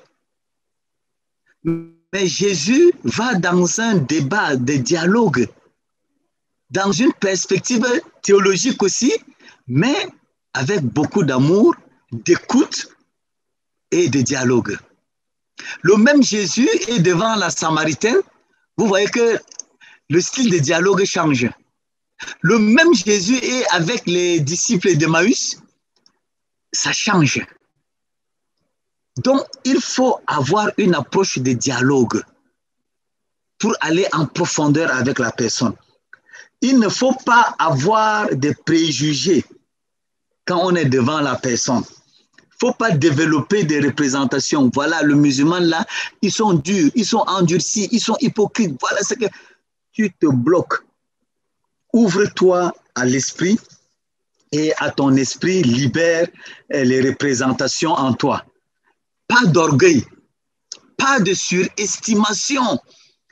Ne prouve pas tes connaissances, ne fais pas étalage de cela. Souvent même, on approche Jésus, on lui dit, bon maître. Il dit, mais qui te dit que je suis bon? Va simplement. Il ne faut pas assaillir le musulman par des versets. Il ne connaît pas les versets. Tu ne fais que citer. C'est ton affaire. Il faut l'écouter. Il faut aller à ses pas. Il faut être humble parce que toi, tu veux le gagner. Apôtre Paul nous dit ça. Fort avec les forts, faible avec les faibles, esclave avec les esclaves, libre avec les libres. Et il faut éviter de critiquer l'islam. Il faut éviter de critiquer l'islam, de critiquer le Coran, de critiquer Mohamed, d'insulter Mohamed, d'insulter la Oumma qui est la communauté musulmane, d'insulter les musulmans. Jésus ne nous a pas envoyés à cela. Il a dit, allez, vous allez faire des disciples. N'allez pas critiquer, n'allez pas insulter. Ne commencez pas votre entretien sur Jésus, fils de Dieu. Ça fait un blocage parce que dans le Coran, Jésus n'est pas fils de Dieu parce que Dieu n'a pas de femme. Et justement parce qu'ils ne comprennent pas le concept de l'amour qui révèle Dieu comme Père et ils pensent que Dieu n'a pas de fils. Donc ne commencez pas par ça, ne commencez pas par la Trinité. Je vous assure, même nous les chrétiens, ce n'est pas évident de comprendre la Trinité. Hein. Si je demande à chacun de vous, quand est-ce qu'il a compris la Trinité, certains auront du mal à situer la période. Souvent même c'est chemin faisant que l'Esprit nous dit que ici c'est moi. Et ainsi de suite, nous comprenons la Trinité. Donc, évitez de parler de la Trinité. Ne citez pas les épîtres. Apôtre Paul a écrit, ne citez pas ça. Le musulman trouve les épîtres comme les hadiths dans le Coran. Les hadiths, ce sont les actes, les paroles et les jugements du prophète Mohammed consignés dans les livres comme des codes pour combler le vide d'un aspect coranique. Le musulman dit que l'apôtre Paul, c'est comme les hadiths. Il a écrit les lettres. Ils ne peuvent pas croire aux lettres d'une personne. Ne citez pas. Parlez de la parole de l'apôtre Paul sans citer qu'apôtre Paul a dit, apôtre Pierre a dit, Jean a dit. Citez cette parole-là sans les citer. Parce qu'ils ne considèrent pas. Pour eux, ils s'arrêtent à l'évangile. L'Ancien Testament et l'évangile. Encore qu'ils n'intègrent pas qu'il y a 4 évangiles, s'il vous plaît. Le Coran parle de Injil, l'évangile, Injil. Donc, c'est nous qui introduisons qu'il y a 4 évangiles selon 4 disciples. Donc, évitez de citer les épîtres, évitez de citer les versets en abondance, évitez le fanatisme, évitez des comportements compromettants, les habillements qui ne sont pas bien. Et puis, bon, voilà un peu rapidement ce qu'il y a lieu de faire en termes de stratégie, en termes d'approche. Je crois que dans mon intervention, j'ai aussi touché le message du Coran, le message de la Bible et que dit le Coran sur Jésus. J'ai envoyé ce document déjà à Eric et après je vais vous envoyer 3 ou 5 autres documents complémentaires. Ce que le Coran dit du chrétien, un bon témoignage, mais aussi le mauvais témoignage. Je vais aussi vous envoyer cela.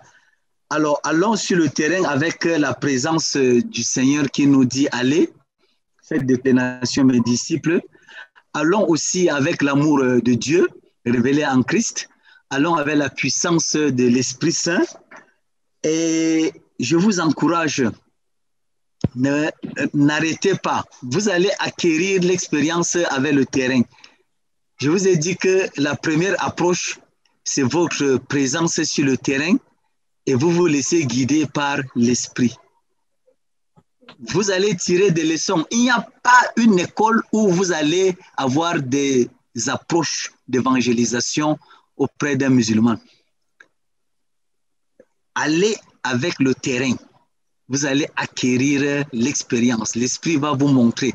C'est une mission contextuelle. Donc, le contexte est là. Le terrain nous révèle les pistes d'entrée. Je vous donne un petit témoignage. Je voyage avec quelqu'un, avec 2 musulmans devenus chrétiens qui sont dans ma liste. Et un peu le musulman demande de continuer le voyage avec nous. Il monte et l'évangéliste qui est derrière, comme c'est moi qui conduisais, lui demande comment est-ce que tu t'appelles? Il dit, ah, je m'appelle Issa. Ah, tu t'appelles Issa? Oui. Est-ce que tu sais que tu as un grand nom? Ça l'a perturbé. Il dit, oui, tu as un grand nom. Tu as le nom du prophète? Il dit, oui. Le Coran dit que c'est le prophète Issa. Il dit, d'accord. Mais est-ce que tu sais que c'est Issa donne le salut? Est-ce que tu vis comme c'est Issa te demande? Est-ce que tu as déjà l'assurance du salut de ces Issa? Vous voyez comment le message est parti? À partir d'une simple présentation. Le message est parti. J'étais dans un bus touristique Garwangandere. Je lisais un livre de thématique musulmane. Mon voisin, qui est un musulman mûr, il s'est intéressé et il a ouvert le dialogue à partir du livre.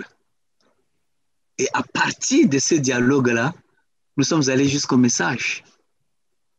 Jésus était vigilant. Il exploitait tout ce qui était autour de lui. Et c'est à ça que moi, je vous invite. Je crois que en ramasser, voilà ce que je peux dire. S'il y a des questions, je suis à votre disposition. J'ai aussi d'autres questions qui m'avaient été envoyées par Eric. Je pourrais aussi essayer de répondre s'il y a le temps. Je vous remercie. Merci, Papa Thomas. Merci bien. Nous bénissons le Seigneur pour ta vie, pour le message fort qu'il a supporté à nos oreilles, à nos cœurs en ce jour, devant la circonstance qui est la nôtre. Ramener Ismaël à la maison, si je peux le dire ainsi. Oui, pour les questions, toutes personnes qui ont des questions, vous pouvez lever la main en discussion. Levez la main juste là. Levez la main et nous allons vous prendre. Toutes personnes qui ont des questions, vous pouvez lever la main, nous allons vous prendre.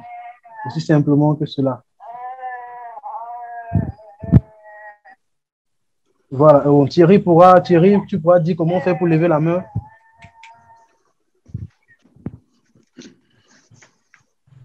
Et pendant ce temps, tonton Thomas, en fonction des questions déjà reçues à l'avance, nous laissons environ 5 minutes pour pouvoir répondre à cela. Au Cameroun, nous sommes à 19h35, nous avons jusqu'à 19h40 pour la réponse aux questions déjà envoyées par les économistes du Cameroun. D'accord. Bon, il y a des questions sur les chrétiens devant le musulman.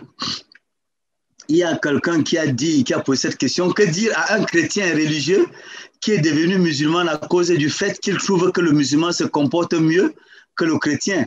Le musulman a mieux cerné l'amour du prochain que le chrétien. Bon, il faut dire que si un chrétien devient musulman, celui qui a posé la question a pris le soin de mettre entre parenthèses religieux. Ça, c'est intéressant. Parce que personne ne peut connaître Christ et retourner. Christ est la vie, la plénitude. On ne peut pas partir de la plénitude pour l'inférieur, pour ce qui est bas. Parce qu'on a déjà la révélation de l'au-delà. Et ça, ce n'est pas possible. Et le Seigneur lui-même, qui nous a arrachés des ténèbres pour son admirable lumière, place les garde-fous aussi pour que nous restions avec lui. Donc, ça, c'est ce qu'il faut dire. Mais quand même, il y a des chrétiens religieux qui rentrent dans l'islam. Et ça, il faut juste prier. Et on rentre par confort, par motivation. Il y a le comportement. Si vous ne connaissez pas l'islam et le musulman, et si vous êtes superficiel dans votre foi chrétienne, je vous assure que le musulman et la foi musulmane attirent. C'est une religion qui attire. Vous les voyez faire l'ablution dans une attitude, la concentration dans la prière, et le regroupement, ça attire. Ça, c'est un fait. La deuxième attirance pourrait être l'économie. La troisième attirance pourrait être la position socio-professionnelle. D'autres attirances pourraient être le mariage. Il y a beaucoup de raisons d'attirance qui font tomber les religieux. Il y a une Allemande, j'ai lu un livre, J'ai combattu Dieu. C'est une Allemande religieuse qui est devenue intégriste, musulmane intégriste. Mais c'est là-dedans que le Seigneur l'a saisie pour la ramener à lui, à la lumière. Donc, le chemin retour peut se faire pour un religieux qui devient musulman par attirance d'une manière ou d'une autre, mais le Seigneur peut aussi le ramener. C'est pour cela qu'il faut être véritablement affermi. L'autre question, c'est comment prêcher l'évangile à un musulman qui a vu un miracle. Il s'agit d'une camarade qui a une tante dont la maison a brûlé entièrement, sauf le Coran, et cela la rassure qu'elle croit à la vérité. Je vous raconte un témoignage. Ici même au Mali, un Peul est devenu chrétien. Son papa l'a persécuté, il a tout fait, il n'a pas laissé. Son papa le met à défi. Son papa lui dit, on se retrouve demain matin. Tu apportes la Bible, moi j'apporte le Coran. Nous allons brûler. Le livre qui brûle, c'est un faux livre. Son enfant ne dit rien. Le matin, son enfant sort avec la Bible et le Coran, les deux dans le même sac. Son papa sort le Coran. Les gens sont là dans la cour avec l'imam. On allume le feu et l'enfant dit au père, « Papa, j'ai la Bible et le Coran dans mon sac. Je suis d'accord qu'on brûle les deux, mais pas ton Coran. Je donne mon Coran, le Coran que je détiens pour qu'on brûle. » Son papa dit, « Pourquoi ?» Il dit, « Je sais, je connais ton Coran là. Tu as enduit la peau de ton Coran d'une espèce d'huile qui ne brûle pas. » Vous voyez une sorte de manipulation. Lucifer est l'ange de lumière. Hein? Il n'est pas dit que les non-croyants ne font pas le miracle. Les magiciens de Pharaon ont jeté le bâton qui est devenu le serpent, tout comme le serpent de Moïse. Donc, le miracle ne détermine pas forcément la véracité d'une foi quelconque. Il faut faire attention. Et même Simon le magicien, dans Actes des Apôtres, ce n'était pas le cas. Pour nous, on nous demande de discerner tout par la parole de Dieu. Comment aborder un musulman pour prêcher l'évangile? J'ai déjà répondu à cela. Quand tu approches un musulman, il dit déjà qu'il est croyant. Après, il dit que Jésus est quelqu'un comme nous, pas le Fils de Dieu. Bon, j'ai déjà expliqué aussi cela. Donc, rapidement, s'il y a d'autres questions, et le document que j'ai envoyé à Eric répond aussi un peu à cette histoire de Fils de Dieu. Oui, papa, déjà, merci pour les questions abordées, surtout cette histoire de Coran qui ne brûle pas. Je crois que beaucoup d'entre nous avons été confrontés à ce genre de polémique sur la puissance, entre guillemets, surnaturelle du Coran, entre guillemets. Déjà, une question qui nous est parvenue. La Bible nous fait comprendre dans les livres de Jean que Jésus est venu pour les Juifs. Comment comprendre que nous puissions... En fait, comment faire comprendre qu'il est venu au-delà des Juifs qu'il est venu pour sauver l'humanité? Ça, c'est une question. Oui, avant de revenir à ça, j'ai un aspect sur l'aspect magique du Coran. Dans le Coran, il y a des versets le musulman croit aux djinns, aux esprits et aux anges. Il y a des anges maléfiques, des anges qui sont au service de Dieu, qui sont de bons anges. Donc, vous avez des versets coraniques qui font des incantations maléfiques. À partir des versets coraniques, on peut faire du mal, on peut tuer, on peut dévaliser des banques. Donc, c'est une parenthèse pour dire que c'est un livre qui est très controversé dans ce domaine-là. Jésus est venu pour les Juifs. Généralement, ça, c'est les musulmans qui posent cette question, non? Oui, oui, justement. Et on pourrait aussi leur retourner l'ascenseur pour dire que Mohamed est venu pour l'Arabie. Oui, puisque tout est en langue arabe. Oui. Et puis l'islam est une religion lunaire et solaire. On suit le cours du soleil pour prier. À ce temps-là, il n'y avait pas de montre. À l'aurore, 5h30, on prie. On voit un peu le soleil au-delà des zéniths, on prie. Le soleil se couche, on prie. C'est une religion qui est animée par le soleil. En période de Ramadan, la lune. Hein? Or, ce sont des éléments astro qui brillent abondamment en zone de désert, pas en zone de forêt. Donc, vous voyez qu'on pourrait aussi retourner l'ascenseur pour dire que le Coran, qui est en arabe, qui est descendu du ciel en arabe, c'est pour l'islam. Mais nous ne sommes pas dans l'apologétique conflictuelle, comme on a dit. Il faut expliquer doucement. Quelqu'un qui pose une telle question, il faut déjà rester dans la prière pour que Dieu vous révèle. Est-ce qu'il veut un débat conflictuel ou bien il veut un débat révélateur? Vous restez dans la prière, dans votre cœur, et vous évaluez son comportement. Mais pour lui apporter la réponse, c'est Israël est un peuple choisi comme un véhicule par lequel Dieu veut se révéler à eux et Dieu veut se révéler au monde. Et c'est clair, la Bible nous dit ça. Depuis le début du processus, avec l'appel d'Abraham, Dieu se constitue un peuple. Dieu l'isole en Égypte. Dieu l'humilie dans l'esclavage. Dieu le sort et Dieu l'éduque dans le désert.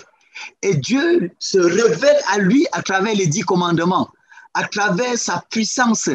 Il le conduit jusqu'à la terre promise pour attendre maintenant Jésus qui est annoncé par Moïse, qui va maintenant préparer le monde entier au projet final de Dieu pour le salut en Jésus-Christ. C'est ça le processus. Mais ça va prendre un peu de temps de discussion. Ça dépend aussi de son attitude. C'est pour ça qu'il faut prier s'il est ouvert pour comprendre. Vous le conduisez dans cette explication qui traverse toute la Bible. Le peuple d'Israël est un projet de Dieu. Il se révèle à lui pour qu'à travers Israël, il se révèle. Quand vous prenez Jean 3,16, il n'est pas dit là que c'est Israël. Et justement, c'est ça qui fait le problème du musulman. Le musulman lit le verset et l'applique de manière littérale. Quand vous êtes dans la théologie littéraliste, vous ne pouvez pas. Il faut intégrer le concept, il faut intégrer l'esprit, il faut les croisements des versets.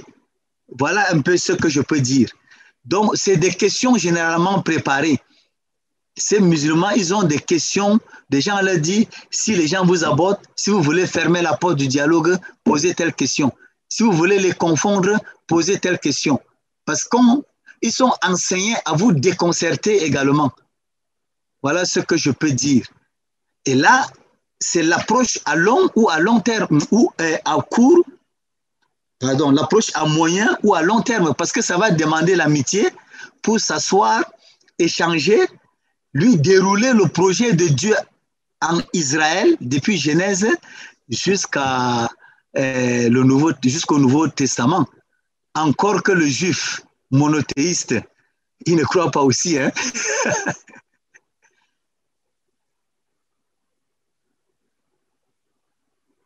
Une autre question? Allô? Oui, papa, vraiment, merci bien pour la question, pour l'élaboration et l'éclaircissement. Vraiment, nous bénissons le Seigneur. Une question, main levée. Nous n'avons pas de main levée, pas de main levée, pas de main levée. Non, plus de questions, plus de questions. On croit que le peuple de Dieu a été vraiment édifié. Nous bénissons le Seigneur déjà même pour Eunice Gadussi de Ecomi RDC qui nous a rejoint il y a de cela quelques heures déjà, avec qui nous avons pris la peine d'écouter ce message. Aristide depuis Yaoundé au Cameroun. Andros? Oui, tonton. Je vois une main levée, Delphine. Oui, Delphine. Oui. Delphine, tu as la parole. Oui, bonjour, c'est Noé. Ah, tonton Noé, ok. Bon, ce sont les deux. Ok.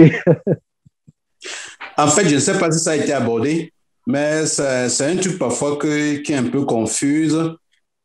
Si le musulman, en période de Ramadan, ou pendant ce moment-là, il t'invite à sa cérémonie, et toi, sincèrement, bon, tu n'es pas convaincu d'y aller, mais tu veux garder le lien à but évangélique, qu'est-ce que tu fais? Merci, c'est une question pertinente qui confond beaucoup des enfants de Dieu sur le terrain de la mission. Vous avez évoqué deux mots forts là, conviction et porte de l'évangile, je crois un truc comme ça.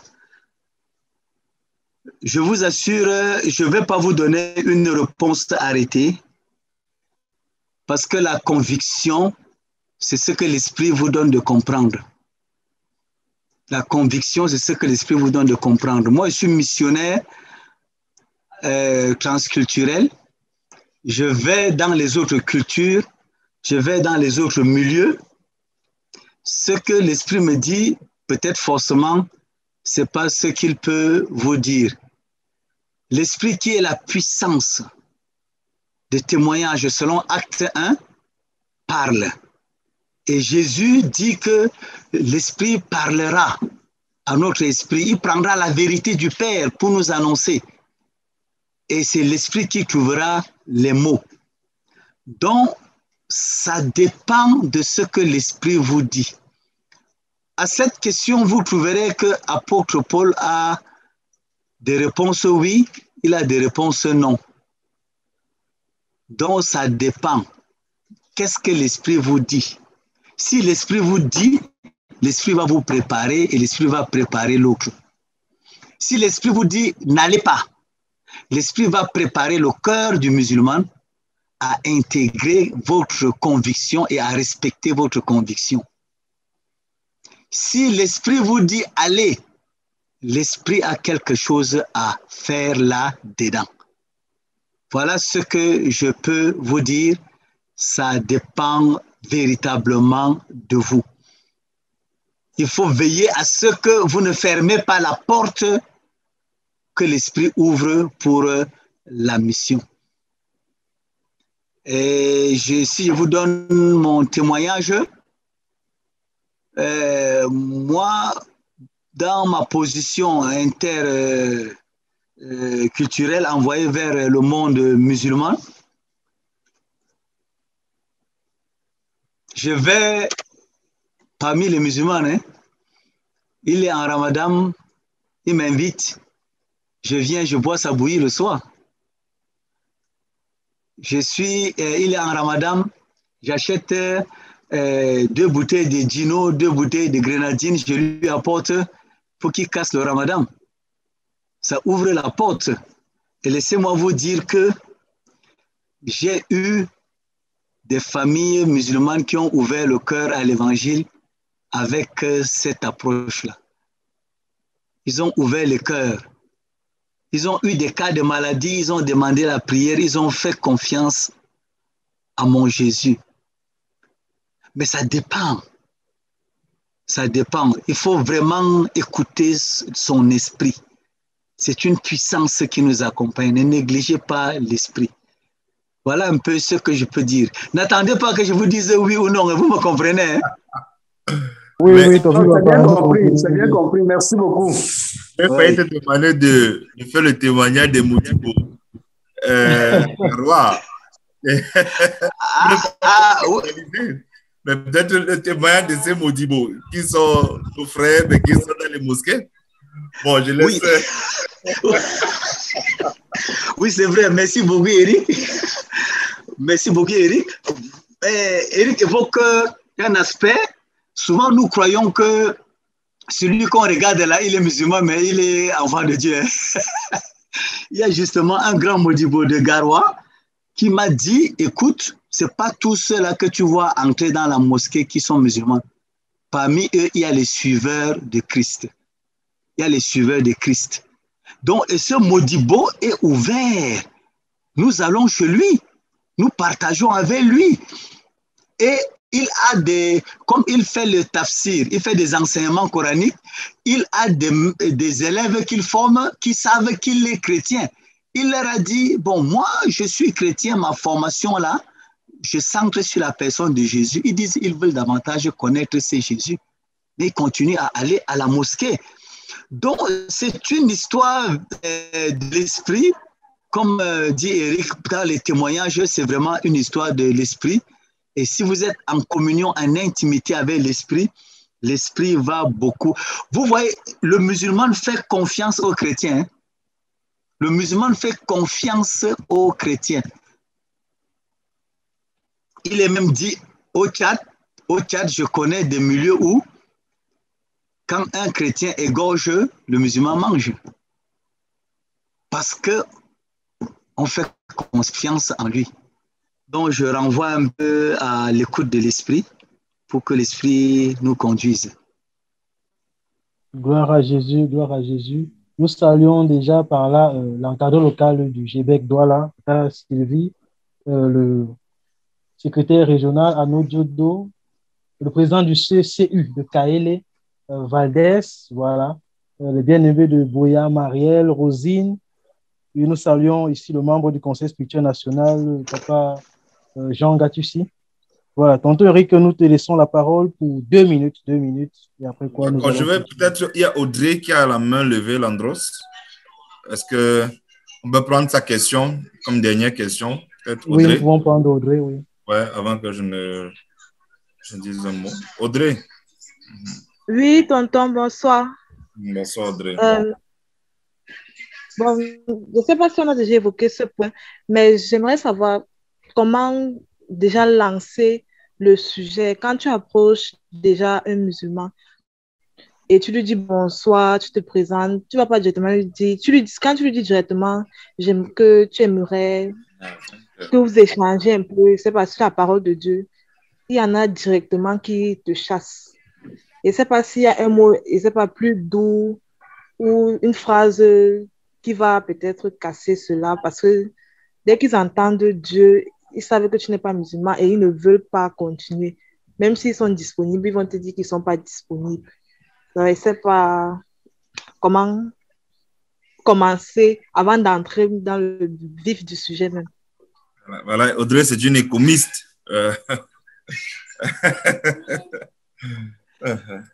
D'accord. Bon, Audrey, j'ai beaucoup parlé de l'écoute de l'esprit. Ouais.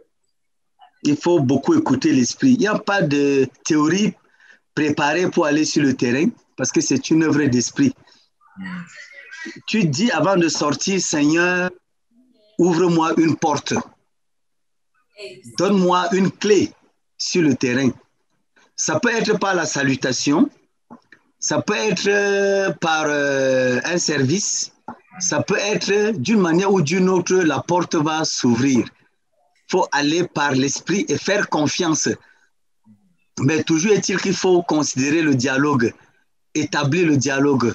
Ça peut être bonjour, comment ça va, vous continuez, ainsi de suite, mais en restant ouvert à l'esprit. En restant ouvert à l'esprit. Ça peut être que c'est lui-même qui vous approche. Hein.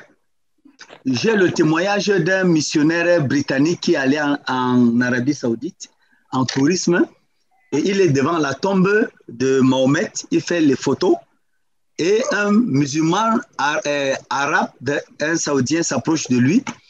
Il dit, ah, mais vous êtes de quel pays? Il dit, je suis de l'Angleterre. Oh, mais c'est bon, Vous êtes touriste, vous faites la photo sur la tombe du prophète. Vous voyez notre prophète, il est vivant, il est mort, il est là couché. Vous pouvez le filmer, bon, faire votre tourisme là-dessus. Mais votre Jésus, on ne sait pas où se trouve, la tombe est vide. Vous voyez, à cette question, on pourrait apporter plusieurs réponses. Un bon missionnaire pourrait répondre violemment. Un autre n'aurait pas de réponse. Un autre allait partir silencieusement. Mais l'évangéliste, faisant confiance à l'esprit, lui dit, ah, vous avez raison. La tombe-ci se couche, dans cette tombe se couche Mahomet. Dans la tombe de Jésus, vous avez raison de dire que c'est vide. Vous voyez, la tombe ne peut pas contenir la puissance de Jésus. C'est pour cela qu'il est ressuscité. Il est au ciel. Et Mahomet attend le jugement de ce Jésus puissant ressuscité. Est-ce que vous croyez à cela? Le Coran parle de Jésus. Vous voyez? Donc, c'est une disposition d'esprit. Il faut vraiment être dans le bain de l'esprit et avancer avec l'esprit, être ouvert à l'esprit pour pouvoir le faire. C'est pour ça que j'insiste pour dire que si vous ratez à la première sortie, ne vous découragez pas. C'est en repartant que vous allez apprendre à écouter l'esprit, à voir comme l'esprit voit, à discerner comme l'esprit discerne. Voilà un peu ce que je peux dire à la sœur. Il n'y aura pas de règles, arrêter 1 + 1 = 2, tu vas avec sur le terrain parce que c'est une œuvre spirituelle. C'est une œuvre spirituelle, mais il faut constamment être sur le terrain et ça va venir. Vous voyez, Jésus fait tout avec aisance, avec facilité, parce qu'il est constamment avec Dieu, il est constamment dans le bain de la Trinité. Bon, je voudrais profiter de la question pour aussi dire un point aux filles, aux sœurs. Faites attention quand vous sortez en évangélisation. Il serait bien de sortir en duo. Et même si vous portez une jupe, une longue jupe ou une longue robe, parce que vous ciblez le musulman, il faut que vous mettez, je ne sais pas comment vous appelez ça, quelque chose qui vous tient bien, parce que vous pouvez aussi être exposé au viol. C'est un milieu où on peut vous servir de l'eau ou bien de jus avec de somnifères et puis on vous viole. C'est un milieu où on peut vous enfermer et on vous viole. Le viol est courant dans ce milieu-là aussi. Donc, il faut faire extrêmement attention à vous-même, à votre tenue, à l'invitation à l'intérieur de la maison. Il faut faire extrêmement attention à ce qu'on peut vous donner comme repas pour manger. Si on veut vous retenir par des questions, s'il peut y avoir des choses qui peuvent vous endormir, il faut faire extrêmement attention. Il faut être vigilant. Voilà ce que je peux dire aux sœurs. Et il ne faut pas se laisser tromper. Vous pouvez avoir un musulman qui vous fait croire qu'il s'intéresse à votre message évangélique, mais il veut vous avoir comme appât. Et il faut être vraiment vigilant, beaucoup de discernement. Voilà ce que je peux dire. Merci. Merci. Voilà, merci beaucoup, tonton Thomas. Merci beaucoup. Et merci aussi à tous ceux qui nous ont rejoints. Ils sont venus de partout. Spontanément, Gladys, Achille Kondikene, Luc. Vraiment, on a, avec les présentations Zoom, on a l'occasion d'avoir pratiquement le monde entier, Alice, ainsi de suite. Merci encore. C'est pour les économistes qui ont été là. Souvenez-vous du message de Blaise Wattet sur la préparation à l'évangélisation, la nécessité de prière. Merci. C'est juste pour juste préciser que nous avons présenté les communes au début. Je ne vais pas revenir dessus. L'endosse m'a donné 2 minutes. Vous pouvez avoir la documentation que notre orateur de ce soir va nous envoyer. Donc, il y a déjà une partie qu'on a transférée, beaucoup même dans le forum ECOMI des évangélistes. Mais pour ceux qui ne sont pas dans l'ECOMI et qui voudraient entrer en possession de certains documents, vous pouvez contacter l'un des coordonnateurs de l'ECOMI, Alain Kaké, Gaël Andros, l'EL, ils sont nombreux qui sont présents et nous vous enverrons la documentation. Donc voilà, et nous sommes à la 2e édition de l'ECOMI Online et Andros de l'ECOMI Online certainement programmera une prochaine session pour le prochain mois de mai. Nous disons vraiment merci. Merci beaucoup à notre frère Thomas Magadi qui vraiment s'est préparé, a été très méticuleux, très disposé. Nous lui avons envoyé les questions collectées dans le forum des évangélistes et merci beaucoup. Je crois que je vois des témoignages d'action de grâce et de ceux qui sont vraiment marqués. Merci beaucoup. Et je pense que nous aurons peut-être des séminaires encore plus thématiques sur l'islam avec les évangélistes sur certains aspects, notamment sur la connaissance même de l'islam. Connaissance de l'islam. Qu'est-ce que l'islam? Je crois que là, tu nous as vraiment posé des fondements dans une dynamique d'évangélisation et on va reconnaître qu'est-ce que l'islam. Parce que je crois, comme tu l'as dit, avec mon arrière-plan, il y a beaucoup de gens qui ne savent pas que Dieu m'a récupéré aux portes de la mosquée. Donc, beaucoup ne le savent pas. Donc, beaucoup. Donc, vraiment, il en fallait d'une comme ça, quoi. Donc, dans le contexte familial aussi. Donc, c'est important que on ait cet échange-là. Merci encore beaucoup. Et voilà, c'était vraiment ce que nous voulions. Quelque chose de pratique, direct, mais qui soit en même temps une porte, une clé qui appelle à d'autres pour des aspects encore plus thématiques. Donc, je vais m'arrêter à Landros en disant quand même une chose, c'est que je parcours beaucoup les sites web, les pages Facebook des musulmans pour la conversion des chrétiens. Et ça existe beaucoup. Il y a des vidéos où parfois ils se filment en allant posant des questions pièges à des pasteurs, à des prêtres, ainsi de suite. Et ils publient ça. Il y a même des sites qui s'appellent Connaître Jésus. En fait, sur le titre du site.com, en fait, c'est un site musulman qui présente Jésus en disant voici les mensonges du christianisme et voici la vérité de l'islam. Donc, et avec le contexte dans lequel nous sommes, les jeunes critiquent tout, cherchent à tout comprendre, c'est délicat. En tout cas, merci encore pour la disponibilité, pour avoir répondu présent. Je passe la parole à Laos pour la clôture. Déjà, merci tonton Eric, merci déjà tonton papa Thomas Magadi. Nous bénissons le Seigneur pour chacune de vos vies. Déjà, nous, comme à l'accoutumée, vraiment, on fait ce moment mémorable avec un souvenir. Alors, je vais inviter chacun d'entre nous à pouvoir activer sa vidéo. Nous allons passer à une séance globale. Une seule photo sera prise, une séance globale de prise de photos.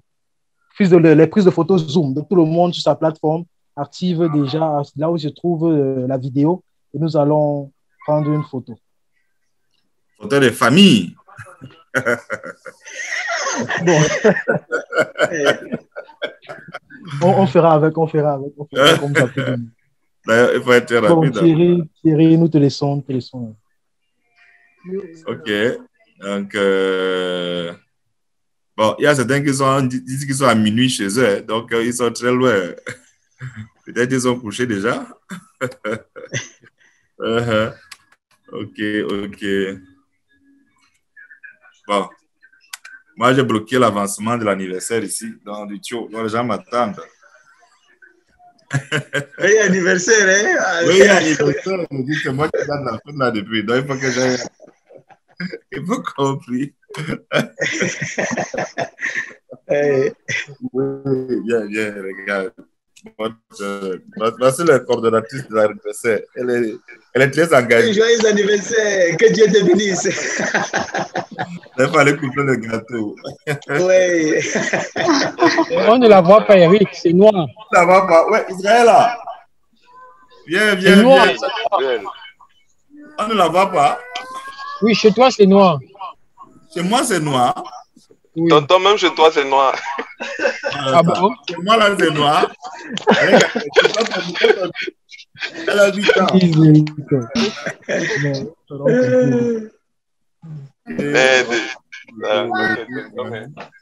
Bon, c'est bon, non, Landros, on a fait le photo. Oui, tonton. C'est pas encore bien bon. Ce n'est pas encore bon, ce n'est pas le photo que tu fais souvent là. Ça ne va pas suffire. On veut pas le shooting, pardon, on veut une photo dans ça. C'est pas encore bien bon. Faites, ça va bon format. C'est bon, non? Ok, je passe pour comprendre, Landros. Oui, tonton, le papa Thomas, vraiment, c'est le Seigneur déjà pour la présence et la disponibilité, le message porté à nos oreilles, à nos cœurs en ce soir. Et encore, je veux croire la flamme de l'évangélisation, ramener Ismaël à la maison. Je crois que c'est très important. C'est même comme le Seigneur a su le dire parfois, une obligation, une condition, le battement du cœur de Dieu. Alors, par cela, nous avons invité vraiment, poussé par l'Esprit, à pouvoir élever la voix pour clôturer ce moment et recommander déjà les économistes du Cameroun, de la RDC et du Mali dans les mains du Seigneur. Nous prions.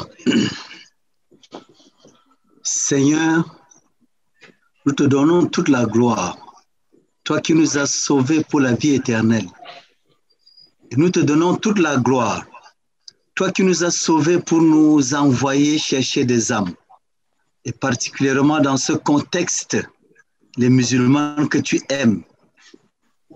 Nous te bénissons pour ce moment de partage, d'échange.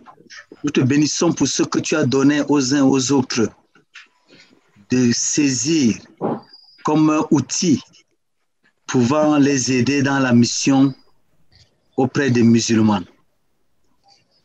Ce n'est pas un ministère facile. C'est pour cela que tu nous donnes la puissance de l'Esprit Saint, qui est une puissance de mission, qui nous rend forts dans le témoignage, qui renouvelle notre intelligence, qui nous donne du discernement, qui nous met en connexion avec toi et le terrain, qui nous montre les pistes par lesquelles nous devons entrer avec ton évangile. Nous te bénissons pour cela. Je prie, Seigneur Jésus, que l'Esprit accompagne toujours tes enfants. Qu'ils soient seuls ou nombreux, qu'ils soient en voiture, sur les campus, n'importe où, chaque fois que la passion monte dans leur cœur pour approcher un musulman, que l'Esprit soit présent. Et que l'Esprit conduise, renouvelle leur intelligence, révèle des choses, parce que tu veux le musulman pour la vie éternelle. Bénis ces évangélistes, bénis leur pas qui va vers les étudiants que tu aimes, les étudiants vers qui tu nous envoies. Bénis le processus de formation, les différentes sessions qui ont eu lieu, celles qui auront lieu, les différentes programmations thématiques, bénis tout cela. Merci de nous avoir mis ensemble autour de ta parole, surtout autour du défi d'apporter l'évangile aux musulmans. Nous donnons toute la gloire à toi et nous te bénissons pour les installations qui nous ont permis de communiquer. À toi soit honneur et gloire au nom de Jésus. Pour notre fille qui a son anniversaire aujourd'hui, Jésus, toi qui aimes les enfants, nous laissons notre fille venir à toi aujourd'hui encore, afin que tu la remplisses de toute ta bénédiction. Nous te bénissons pour les jours passés, les mois passés, les années passées. Nous implorons ta grâce encore pour les jours, les mois, les années à venir sur elle. Accomplis tous tes projets dans sa vie. Et quelle est la vie, ta vie dans toute sa plénitude. Merci pour les parents qui l'encadrent aussi. Au nom de Jésus-Christ. Amen. Amen. Amen. Les anniversaires, les anniversaireuses, là, nous vous laissons libres pour déjà. Merci beaucoup, vraiment. Merci, tonton Thomas. Merci. Donc, on a enregistré la vidéo. On va la publier sur nos pages Facebook et Commis et sur la chaîne YouTube Audit. Donc, vous pouvez retrouver d'autres enseignements et même les précédentes, ce sont des également, si vous voulez soutenir le ministère de l'économie, vous pouvez contacter Alain Kaké, car d'accord. on a besoin de beaucoup de choses pour D'accord. Merci à chacun d'entre nous. Merci Douala, merci Yaoundé. Merci Kaéré, merci Boya, merci Tian, merci Herbe, merci le Mali.